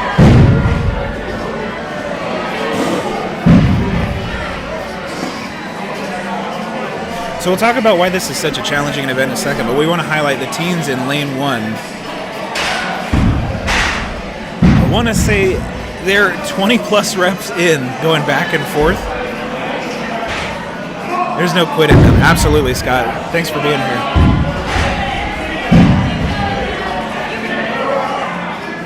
Ami in the chat, how do they determine order for the women's classes who are tied going into the last event? It's a great question. We can get an answer for you. Do you know that maybe we can get Josh for this question, but if they were tied going into the last event, how do we determine order? All right. We'll get back to you on that question. We'll get the organizers' 2 cents here. So, folks, we'll talk about the Atlas Stone itself for a second, because from an onlooker's perspective, they're picking heavy concrete balls up and shoving them towards the other person, which is not really that far from the truth. Typically in strongman events, you'll see Atlas Stones. We talked about it a little bit earlier, but they use tacky on their hands, their forearms, which is a sticky substance that allows your arms to grip better to the stone that they're picking up, making it a lot easier for those heavier stones to be lifted. That is not allowed for this event here. So it is just chalk, it's just willpower, forearm strength. Based off the last event and who signed up? Based off last event and who... So to reiterate, we had a question in the chat. How did they determine order for the women's classes who were tied going into the last event? We just heard from the organizer, and thanks Dante for relaying that information. It was based on the performance of the last event or who signed up first. I don't know the exact specifics, but... Yeah.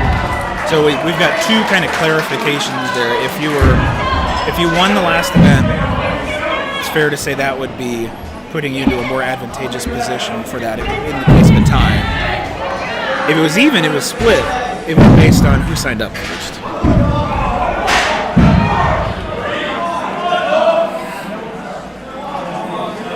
So going back to why this is going to be so impactful, we've got a couple classes that are within half a point, 1 point for the lead. Absolutely. Happy to do it. We'll bring our attention to the open men's middleweight class, where currently Rick Carroll is in the lead with 21 points. Right behind him on his heels is Tyler Keating, 20.5 points. So literally half a point separating these two. That means that whoever picks the stone up more is going to win this competition, unless there is a tie circumstance. That's one of the categories that's pretty close. We've got, in our men's 265 division, pretty commanding lead by Ethan Sanders so far with 14 total points, but James Frady not too far behind with 10. And not too far behind Brady, we've got Zach and Liam, both with 8 points apiece, so the podium is still completely up for grabs. If we bop over to our open women's heavyweight division, another one where the podium is pretty tightly contested. Currently in first, we've got Jessica Hoxie. Jessica's got 14 points on the day so far, followed closely behind with Victoria Farley with 12. Right behind her is Sam Goggins with 11 points. So we've got 3 points separating first and third place. Based on how this last event goes, that could completely turn on its head.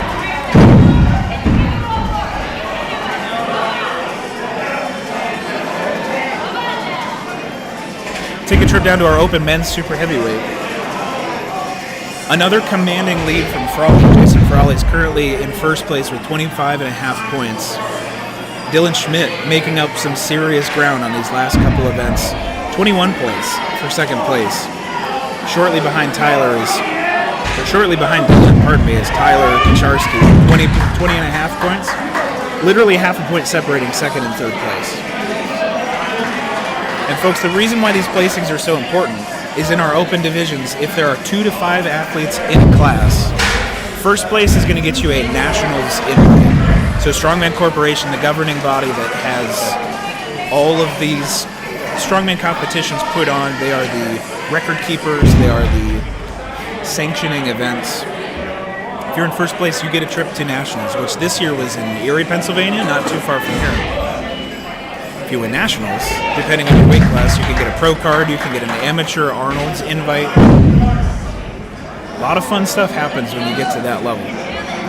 If there are 2 to 5 athletes in a class, first through third place, depending on how many athletes, you get a regional invite. So regionals is the next level down from nationals, which is an Arnold and a nationals qualifier.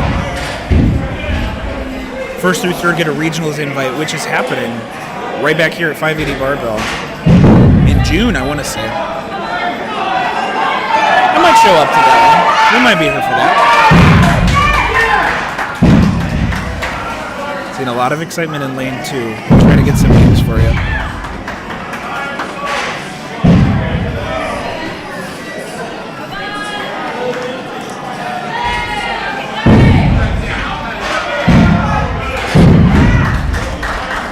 Some of these classes are pretty tight. If we have 4 competitors in a class, that means somebody's not getting an invite to the next level. Somebody's not going to regionals here. So, fighting for those last couple points in this last event. You've got to leave it out there.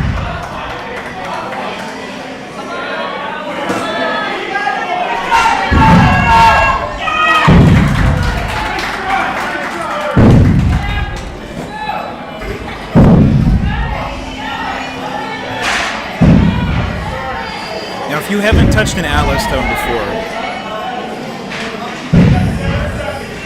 like we said at the top, it's just a concrete stone of concentrated mass. There are various forms of them.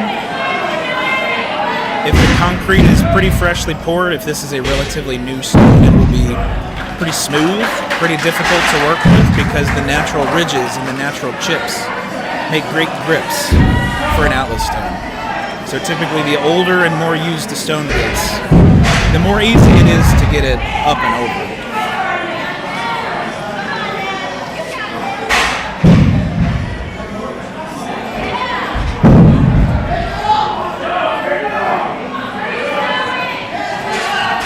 Atlas stones have long been a strongman tradition, usually for the last event, save for the last event of a competition.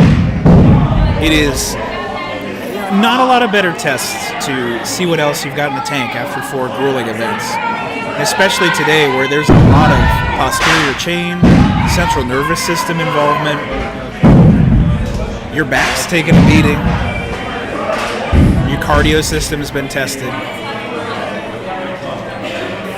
It's a good chance to see how many times you can essentially go through all the movements.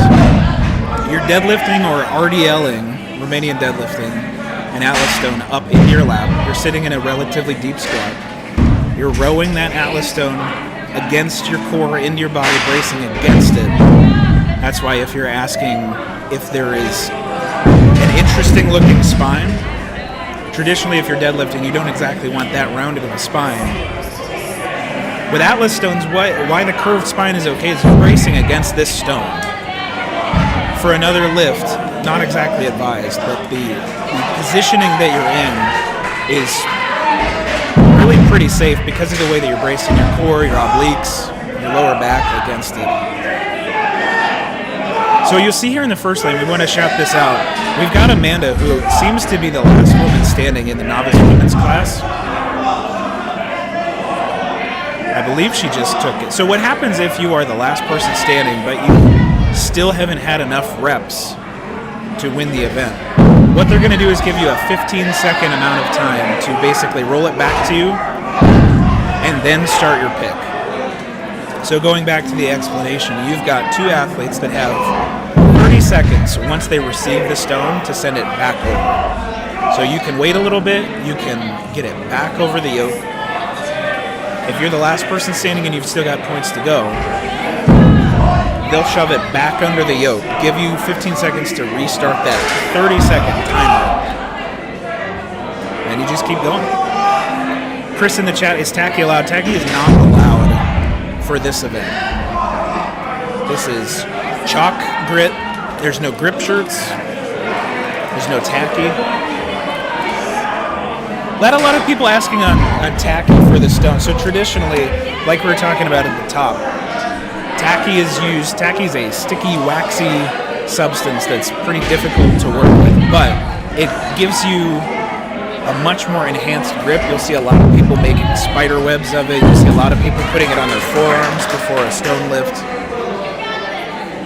It makes it way easier to make contact with these more smooth Atlas stones. Easier to grip it. It makes your grip and your forearms, your pecs, less of the failure point. So if you take tacky out of the equation, you have to have a stronger, think of a chest fly if you're familiar with the gym. You're basically you're using your pecs to bring the two sides of your arms together to squeeze something tightly. That becomes way more engaged.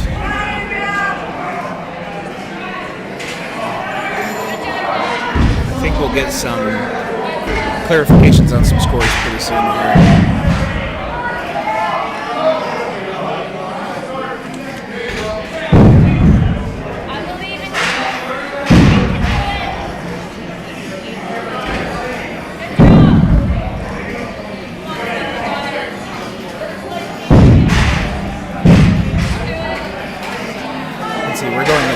Much a breakneck pace here. We'll try to call out the athletes that we can see. I think in lane 4 we've got our 265 open heavyweight men. I want to say we've got Ethan and Liam going back and forth right now in those groups. And then in lane 1, I believe we've got a tiebreaker scenario where we've got Andrea and Anhor and Josephine LaCourt, both tied at 10 points apiece. So the winner of this stone event, very likely going to be deciding who's going to nationals next year for that division. So let's keep an eye on it. I know, folks, it's a little bit hard on the stream on the left side to see them going between the judges and their tight angles. We'll try to get you updated as we can. We stream the awards. I think we'll be able to replace the cameras. We'll see what we can do about the audio situation. We'll get an answer on that for you.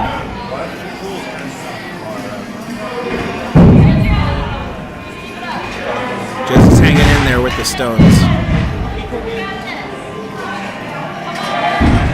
Ethan and Liam in lane 4 still going at it.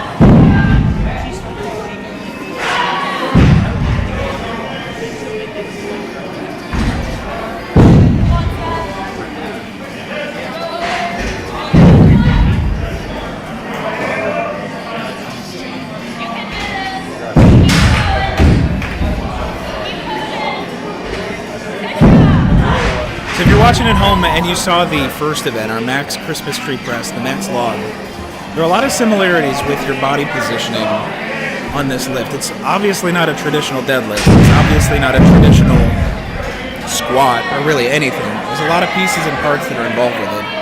So I try to center myself a little bit on the camera.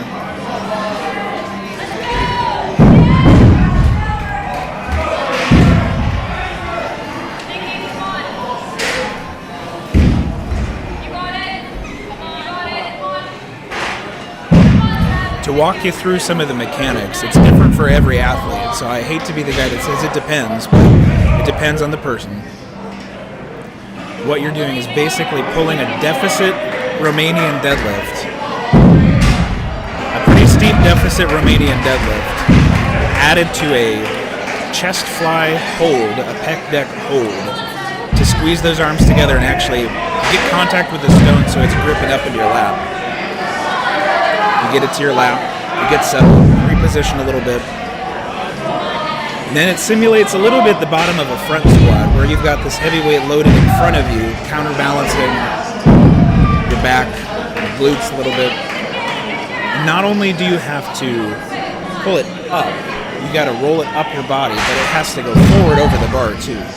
So if you just lean back, you're liable to either lose it to the side or it's not going to go the way that you want it to go. You have to up and forward with the stone to get it over that bar. Now mechanically, some people do it completely differently. Some people you'll see are getting it almost sideways over the bar and they heave it over that way. Some people are just facing it head on. Everybody's going to do it a little bit differently. If you are coached, your coach has likely figured out what method, what style works better for you. I will say if you do it sideways like that, it puts a lot of strain on some smaller core muscles. We can stream the awards? Sure. He usually does it just right over here, right? Just gets in. Yeah, we'll find a good camera angle to work for the awards, Mark. I want to celebrate our newly crowned nationally qualifying strongman and women competitors here. Starting to get some of the scores coming in.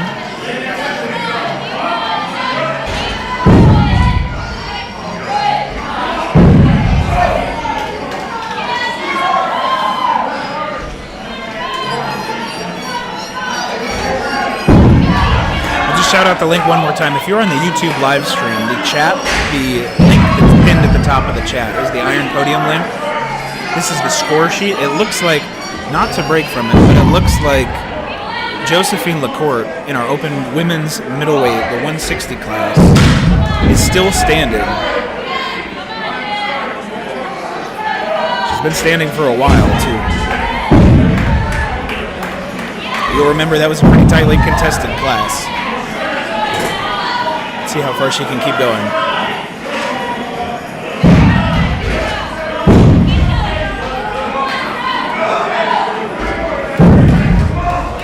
I believe we've got Craig.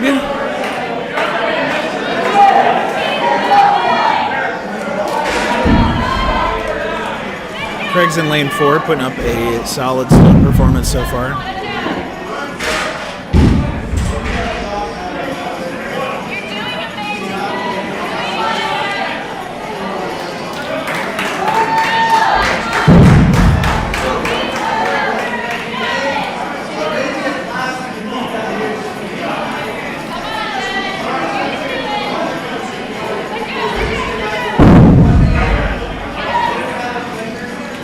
Got a decent viewership. Thanks, guys. If you've been here for the whole day, first off, thank you. This is such a fun event. We're happy to share it with you. If you're not able to make it in person, if you got someone you're rooting for,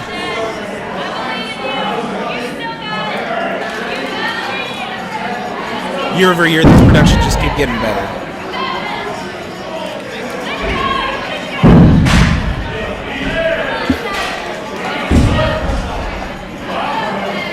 Starting to see some of the closer weight classes resolve themselves based on the performances here with the stones.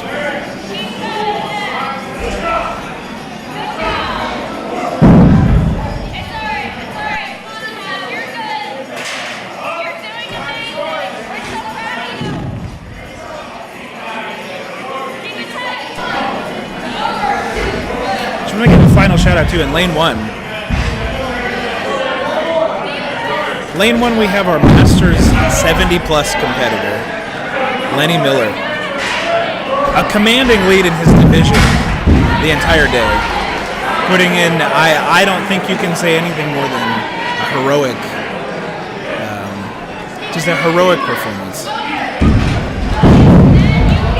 To be able to still do this at that stage of your life, it's something special.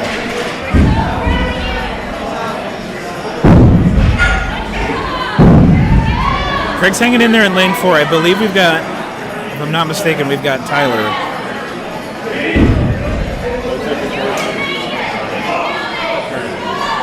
Craig.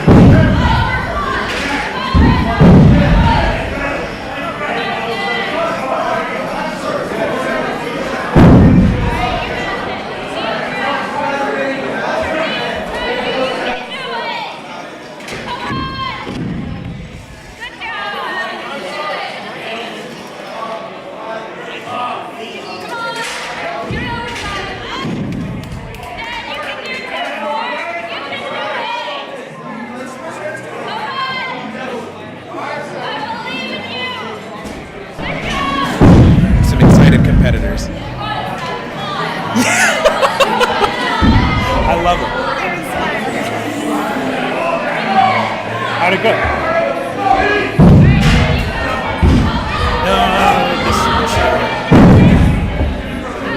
All right. We've got Amanda Toback. Hello. Welcome to the live stream. Thank you. How did your experience in the Novice Women's Class finish up?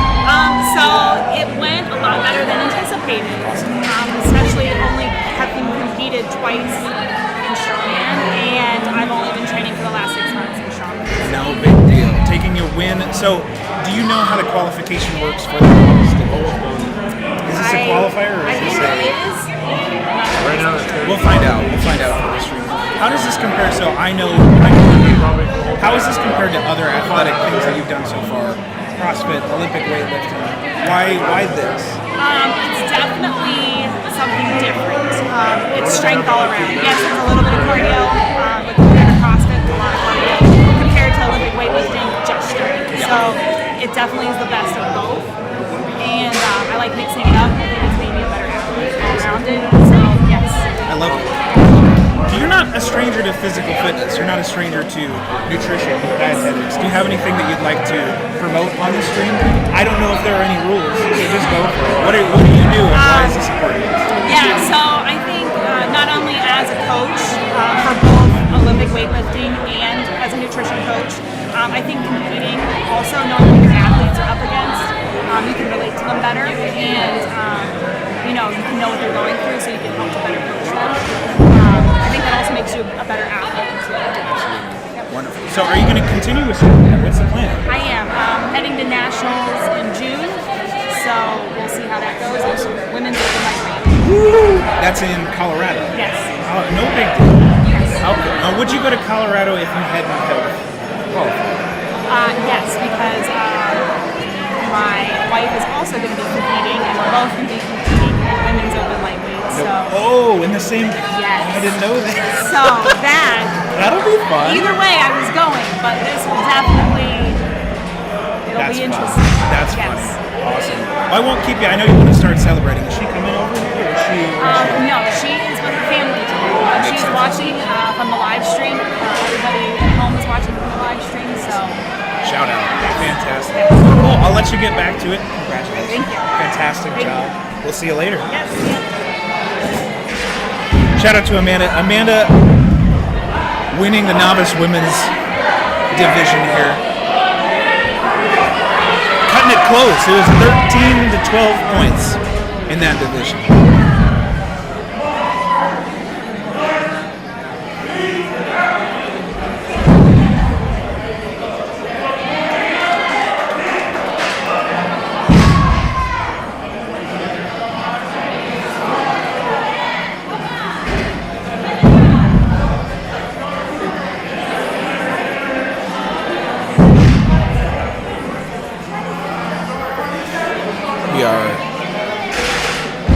Getting down in lane 4, it looks like we've got Dylan. What's that? Is it worth it? Hop on in here. Let's see. How'd you do? We don't have scores updated yet. How you feel? You look a little tired, but folks, as we're getting towards the end of the show, it's going to get a little hectic here. We've got some athletes that are good friends. We want to give them some airtime.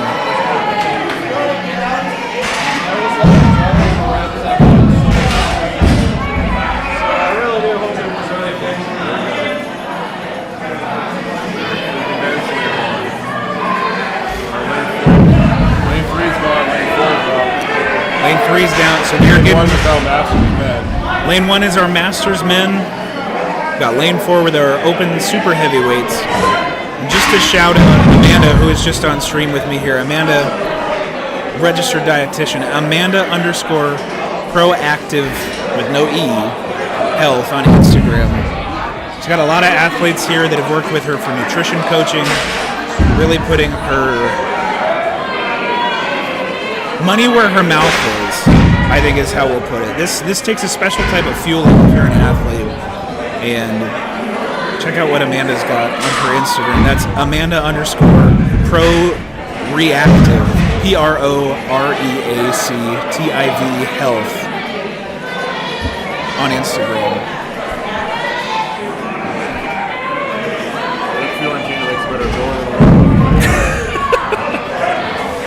We love our volunteers. Sometimes camera awareness is something that I'm allowed to chirp. we can chirp at them for it. Lane 4, it looks like we've got Tyler and Dylan going head to head still there, right? I was training with Tyler a couple weeks ago. He did 30 reps of combat strength. At 30? He paced it for like, he did 30 reps in 30 seconds apart. Oh my god. It was a little bit less than combat, I think. Still a lot of reps. So he came in here ready to win this event. Wow. So you'll see at lane 4 on the right side of the yoke, you'll see Tyler Kaczarski. We've talked to him a couple times so far. And Dylan Schmidt on his left side.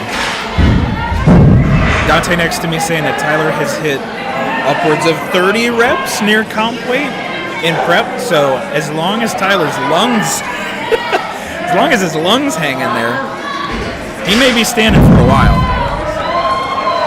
That's a man that's going to be ready to be done.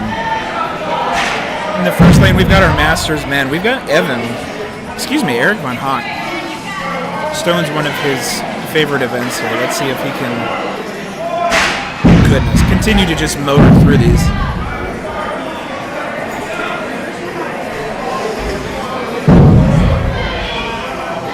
So some people have been asking, is it beneficial to speed through or take your time on these stones? So it depends. If you put your stone back over quickly, so watch in lane 1 where we've got Eric. Eric looks like he is, let's see what happens here. Eric's receiving the stone. He's immediately going into the pick, getting it back over. So each athlete has 30 seconds to complete the lift. When you get it back over quickly, that resets the other person's timer and makes it that much more pressure for them to get it within that time. So if you can, and if you can keep up that pace, it is beneficial to go quickly through these. Oh my God. Jason Frawley stepping up in lane 4.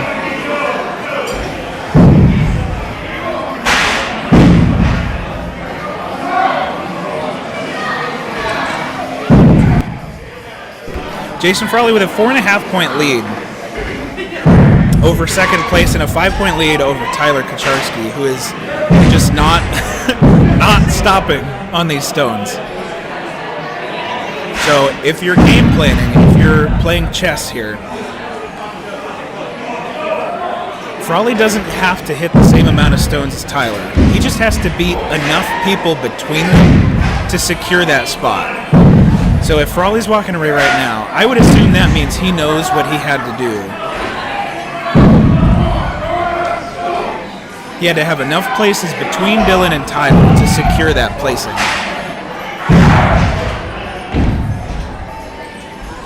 Tyler might just keep going. We're going to shut the stream off at some point, but maybe Tyler will be here after everything's put away. Maybe he's taking a break. I think Frawley did enough to win. Because it looks like Tyler might be done.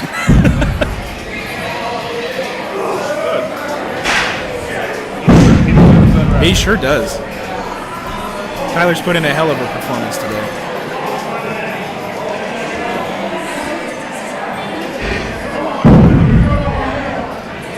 I know it may look like he's rolling around on the floor dying in the lane 4 shot here, but based on everybody's reactions around him, I think he's okay. He's just taking a break. Evan, if you go to our lane 1 camera again, Evan in the red pants on the right side here, he's been there for a minute. He is Tyler-esque in his stone endurance. We'll see how long his competitor can keep up with him here.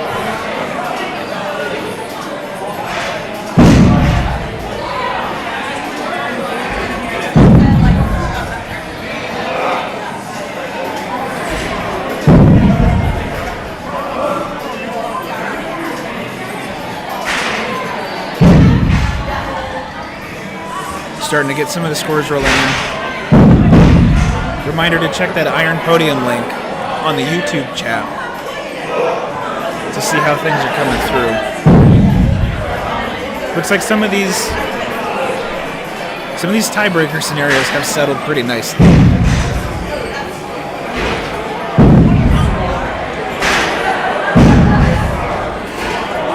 Our Our novice women's class was decided cleanly. Our 160 open women's middleweight class has been decided nicely. Open women's heavyweight, clean win there. Still getting through our novice men, still getting through the scoring and reporting of our 231s and our 265s, wrapping up our super heavyweights.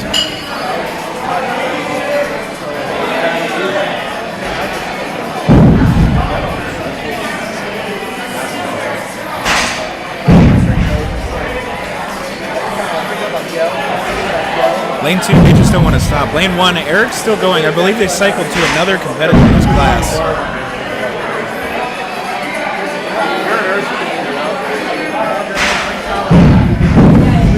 If you see them shouting out to the judges, what they're usually doing is qualifying and clarifying exactly how many points they need to do what, which, depending on their judge, they will absolutely tell you. It's nothing saying that we can't check that mid-game.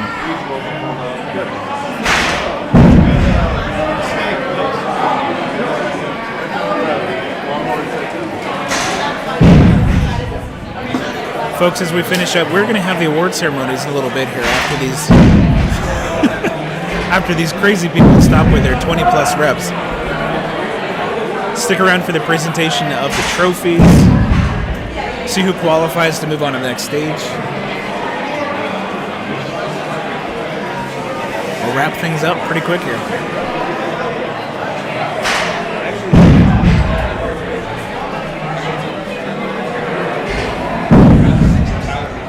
I want to give another shout out to 580 Barbell for putting on just what continues to be the best shows in the area, the best shows in the region. You can tell that a lot of thought is put into how these events are run. We are coming up on 5 hours into this show so far, and if you're a strongman competitor, you've been to shows probably that have taken all day.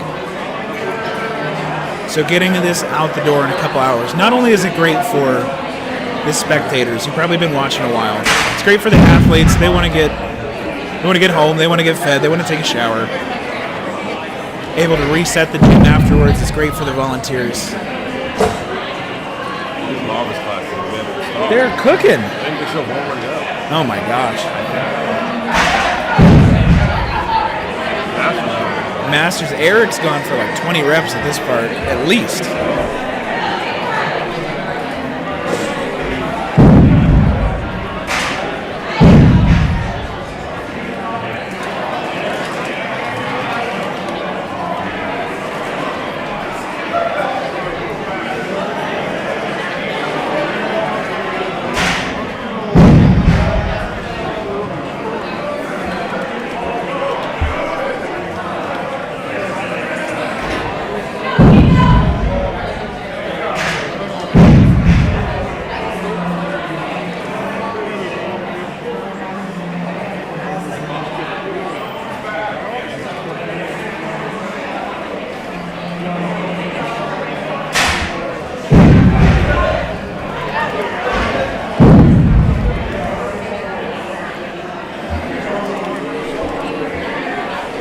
I wouldn't want to be the floor right now.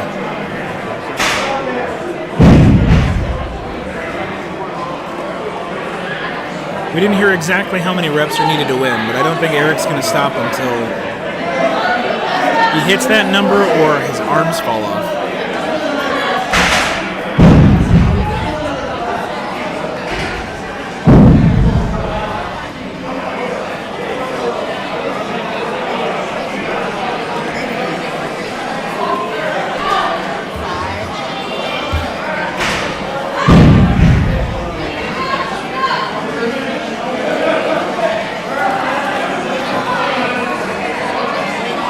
Apologize in advance for any crowd noise you're going to start hearing.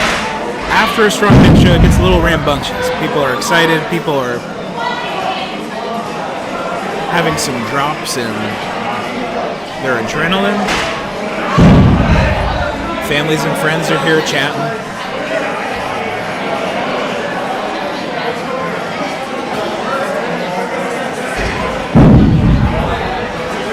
I think we might be done.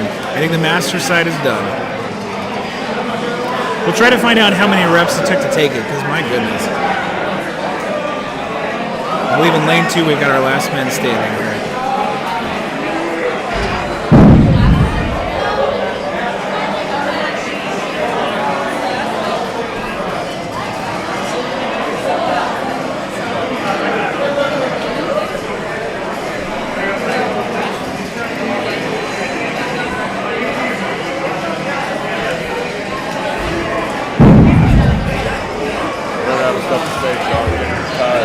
I'm getting. It's just we're seeing the same stuff over and over. Those novice classes are insane. Those novice classes Some of these novice, if you're hitting like 30, 40 plus reps in stone, you might want to consider going open. Yeah. I'm just saying. Let's talk about that for a little bit. Let's talk about it. Let's talk about it. We've got a couple questions. What makes a novice? What makes an open? How many times do you compete in novice before you go open? I've got some thoughts about that. Dante, as a competitor, you've been competing a little bit. What do you suggest to people as they... Yeah. Or we can do that, yeah. We got that awkward camera angle. Yeah, we're good. Oh, now we're mostly on you. There we go. So what do you tell if somebody's about to start Strongman? What do you look for in background? What do you look for in their athletic performance? Do you just say if it's your first competition, go novice? Or what's your judgment? I'll give me an example. My first competition was an unsanctioned show and I did novice. I do have a powerlifting background, I did have a rugby background, but I didn't have a strongman background. I felt like I could have went open now that I actually did the first novice show, but just nerves and everything, I went novice. Now granted, if you train strongman regularly, and you know the stuff and you know how to do the things and you're strong enough to do open, I think your first show doing open, it wouldn't be out of confidence. But it just depends on the person too. Some people just should be novice if you're not strong enough, if you're new enough, you know, I don't know. It's an interesting thing that we talk about a little bit, and I know we've talked about it sometimes with some competitions. The winner of the novice division gets a nationals invite. So that's kind of we don't see that a lot anymore, but I think there are some examples where if you win the novice division, you get a nationals invite. I think that could be a double-edged sword though. Yeah. Because you know, like, the novice, they might max out at like a 405 deadlift, but the nationals weight is like a 605. Right. But that's also up to the athlete to see if they want to sign up for that kind of deadlift as well. Not to discredit anybody, right? Sure. But just personal opinion. All this to say, like, this truly is a sport. Only a handful of people are going to make money doing strongman. Yeah. Like, if we're all being honest. If you're a professional strongman, if you get a lot of brand deals, if you're doing some pretty high-level stuff, you'll make a living, and maybe this can be the only thing that you're doing. More than likely, at this level, at the regional level, even most of the guys and girls at the national level, this is not their day job. Nope. This is a hobby. I had to work this morning, actually. Exactly. So, based on that, this is really a sport that's just about testing yourself, seeing what you can accomplish. So if you believe that going into novice is the right thing for you, usually I recommend if it's your first strongman competition and you haven't been training strongman specifically, it's a great way to feel out the vibe of things. If you are a national record holder in powerlifting, maybe, you have some advantages. Yeah. If you're that other static and athletes strong might enough, not. you kind of figure it out. Yeah. It's one of those things that's a gut check. If you think that you should probably be open, do open. If you think that you'd be served better with your first time experience being a novice, maybe look up the people in some of the novice divisions, see where they're at. You don't want to just come into a novice competition to crush people. That's no fun. That's no good for anybody. It only makes you feel good for the moment. Exactly. But speaking of that, novice is done now. I think we're going to set up for awards. Great. And we did get requested to stream awards, so we can stream awards once we figure that out. So we'll go to a commercial break. We'll cut out for a little bit. Nick Fiorentino, you want to close this out? Yeah, I do. I just want Take to us home. highlight. I just want to highlight something. Tom Taylor, he did. I don't know if you guys have talked about this yet. He did 67 reps On the stone over bar. Are you kidding me? 67. We were just talking about like what makes a novice or an open competitor. I've never seen anything like it. It was easily 67 Yeah, reps. What class was he in? He was in novice. Yep. Novice 181 pound. So 67. 60. You know how many exercises I've done of 67 reps? I've done none. None. I can't think of anything. Yeah. Wow. Wow. Oh my gosh. Thank you for watching Polar Express. Thank you to Awards coming up next. Yeah, awards coming up next. Take a quick break. Get these bald guys some hair. You know what I mean? If only. If only. Thanks, Nick. What's up?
These three, just to add a little context, they all train together. They train here like pretty much since we opened. So their older brothers all train here too. So great job, guys. All right, our novice women. In third place we have Mel. Second place we have Shay Stagg. Shay's first ever show. And in first place we have Amanda Toback. That class is super close.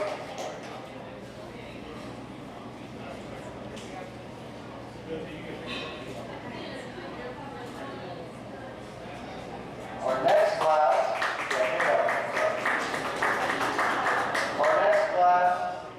Masters Woman first place, Julia Penrod.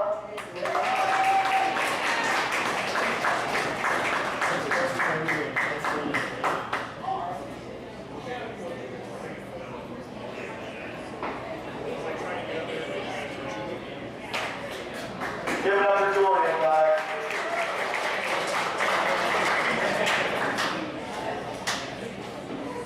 Our next class is our open women's middleweight 160.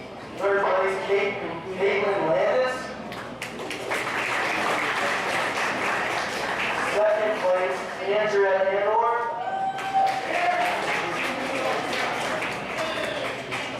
And first place, Josephine McGowan.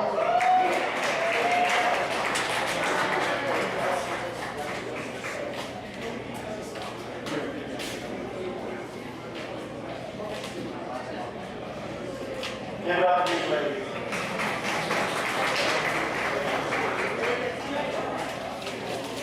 And our final women's class, our open women's heavyweight. In third place, we have Samantha Goggins.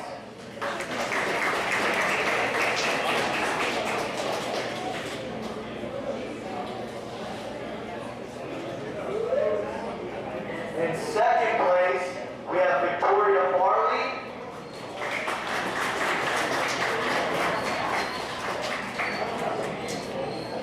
And in first place, our company was also sponsoring, so give it up for us, but it's Jessica Hosey. Awesome.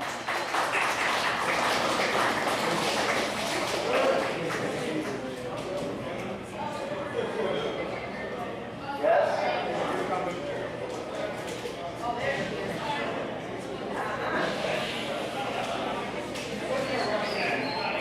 And also, so Jess did a cool thing with her booth. She gave away the heaviest women's log. She's giving away any two items from their booth over there.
sled pull, and he's built a bunch of other stuff for us. So give a round of applause to these guys.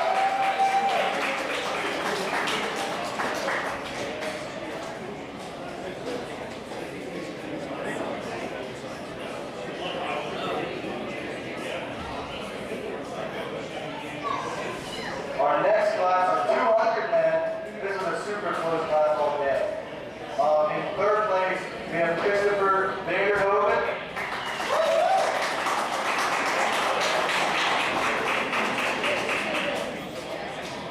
Second place, he had to run to a wedding, but John Caraway, he had to leave for a wedding. And in first place, we have Matt Applejack.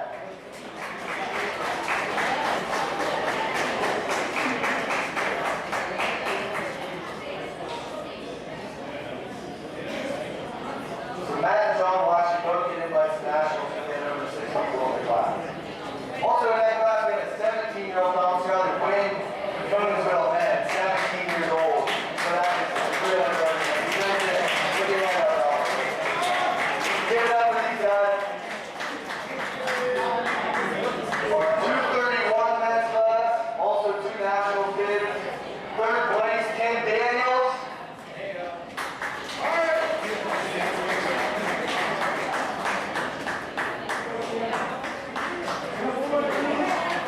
Second place, Tyler Keating. And first place, Rick Carroll.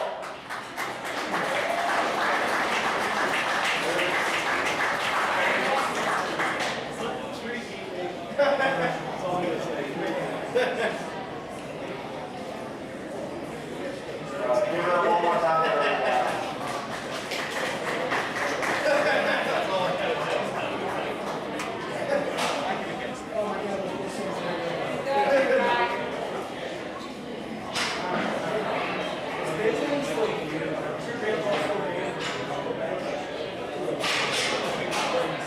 Our 265 men's class, third place. None of this class was insanely close. 3 spots separated the podium in fourth place. Third place we have James Brady. Second place we have Liam Fodor. First place we have Ethan Sanders.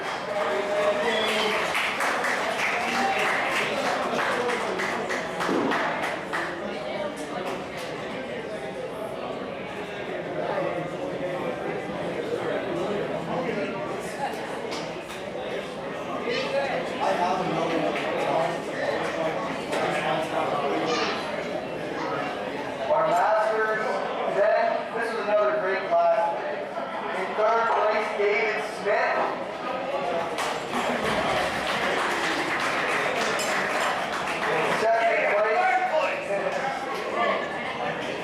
In second place, Eric Von Hawk. And in first place, Damian Hall.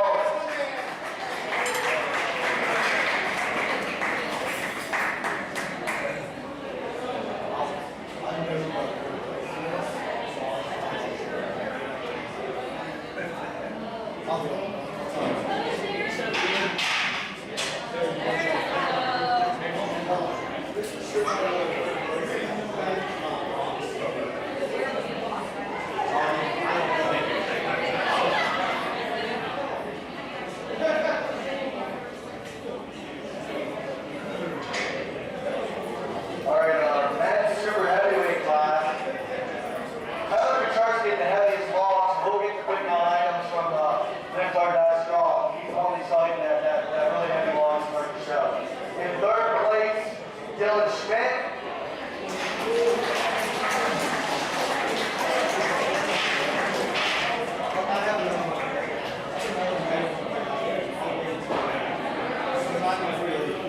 In second place, Tyler Kaczorski. And in first place, Jason Kroll.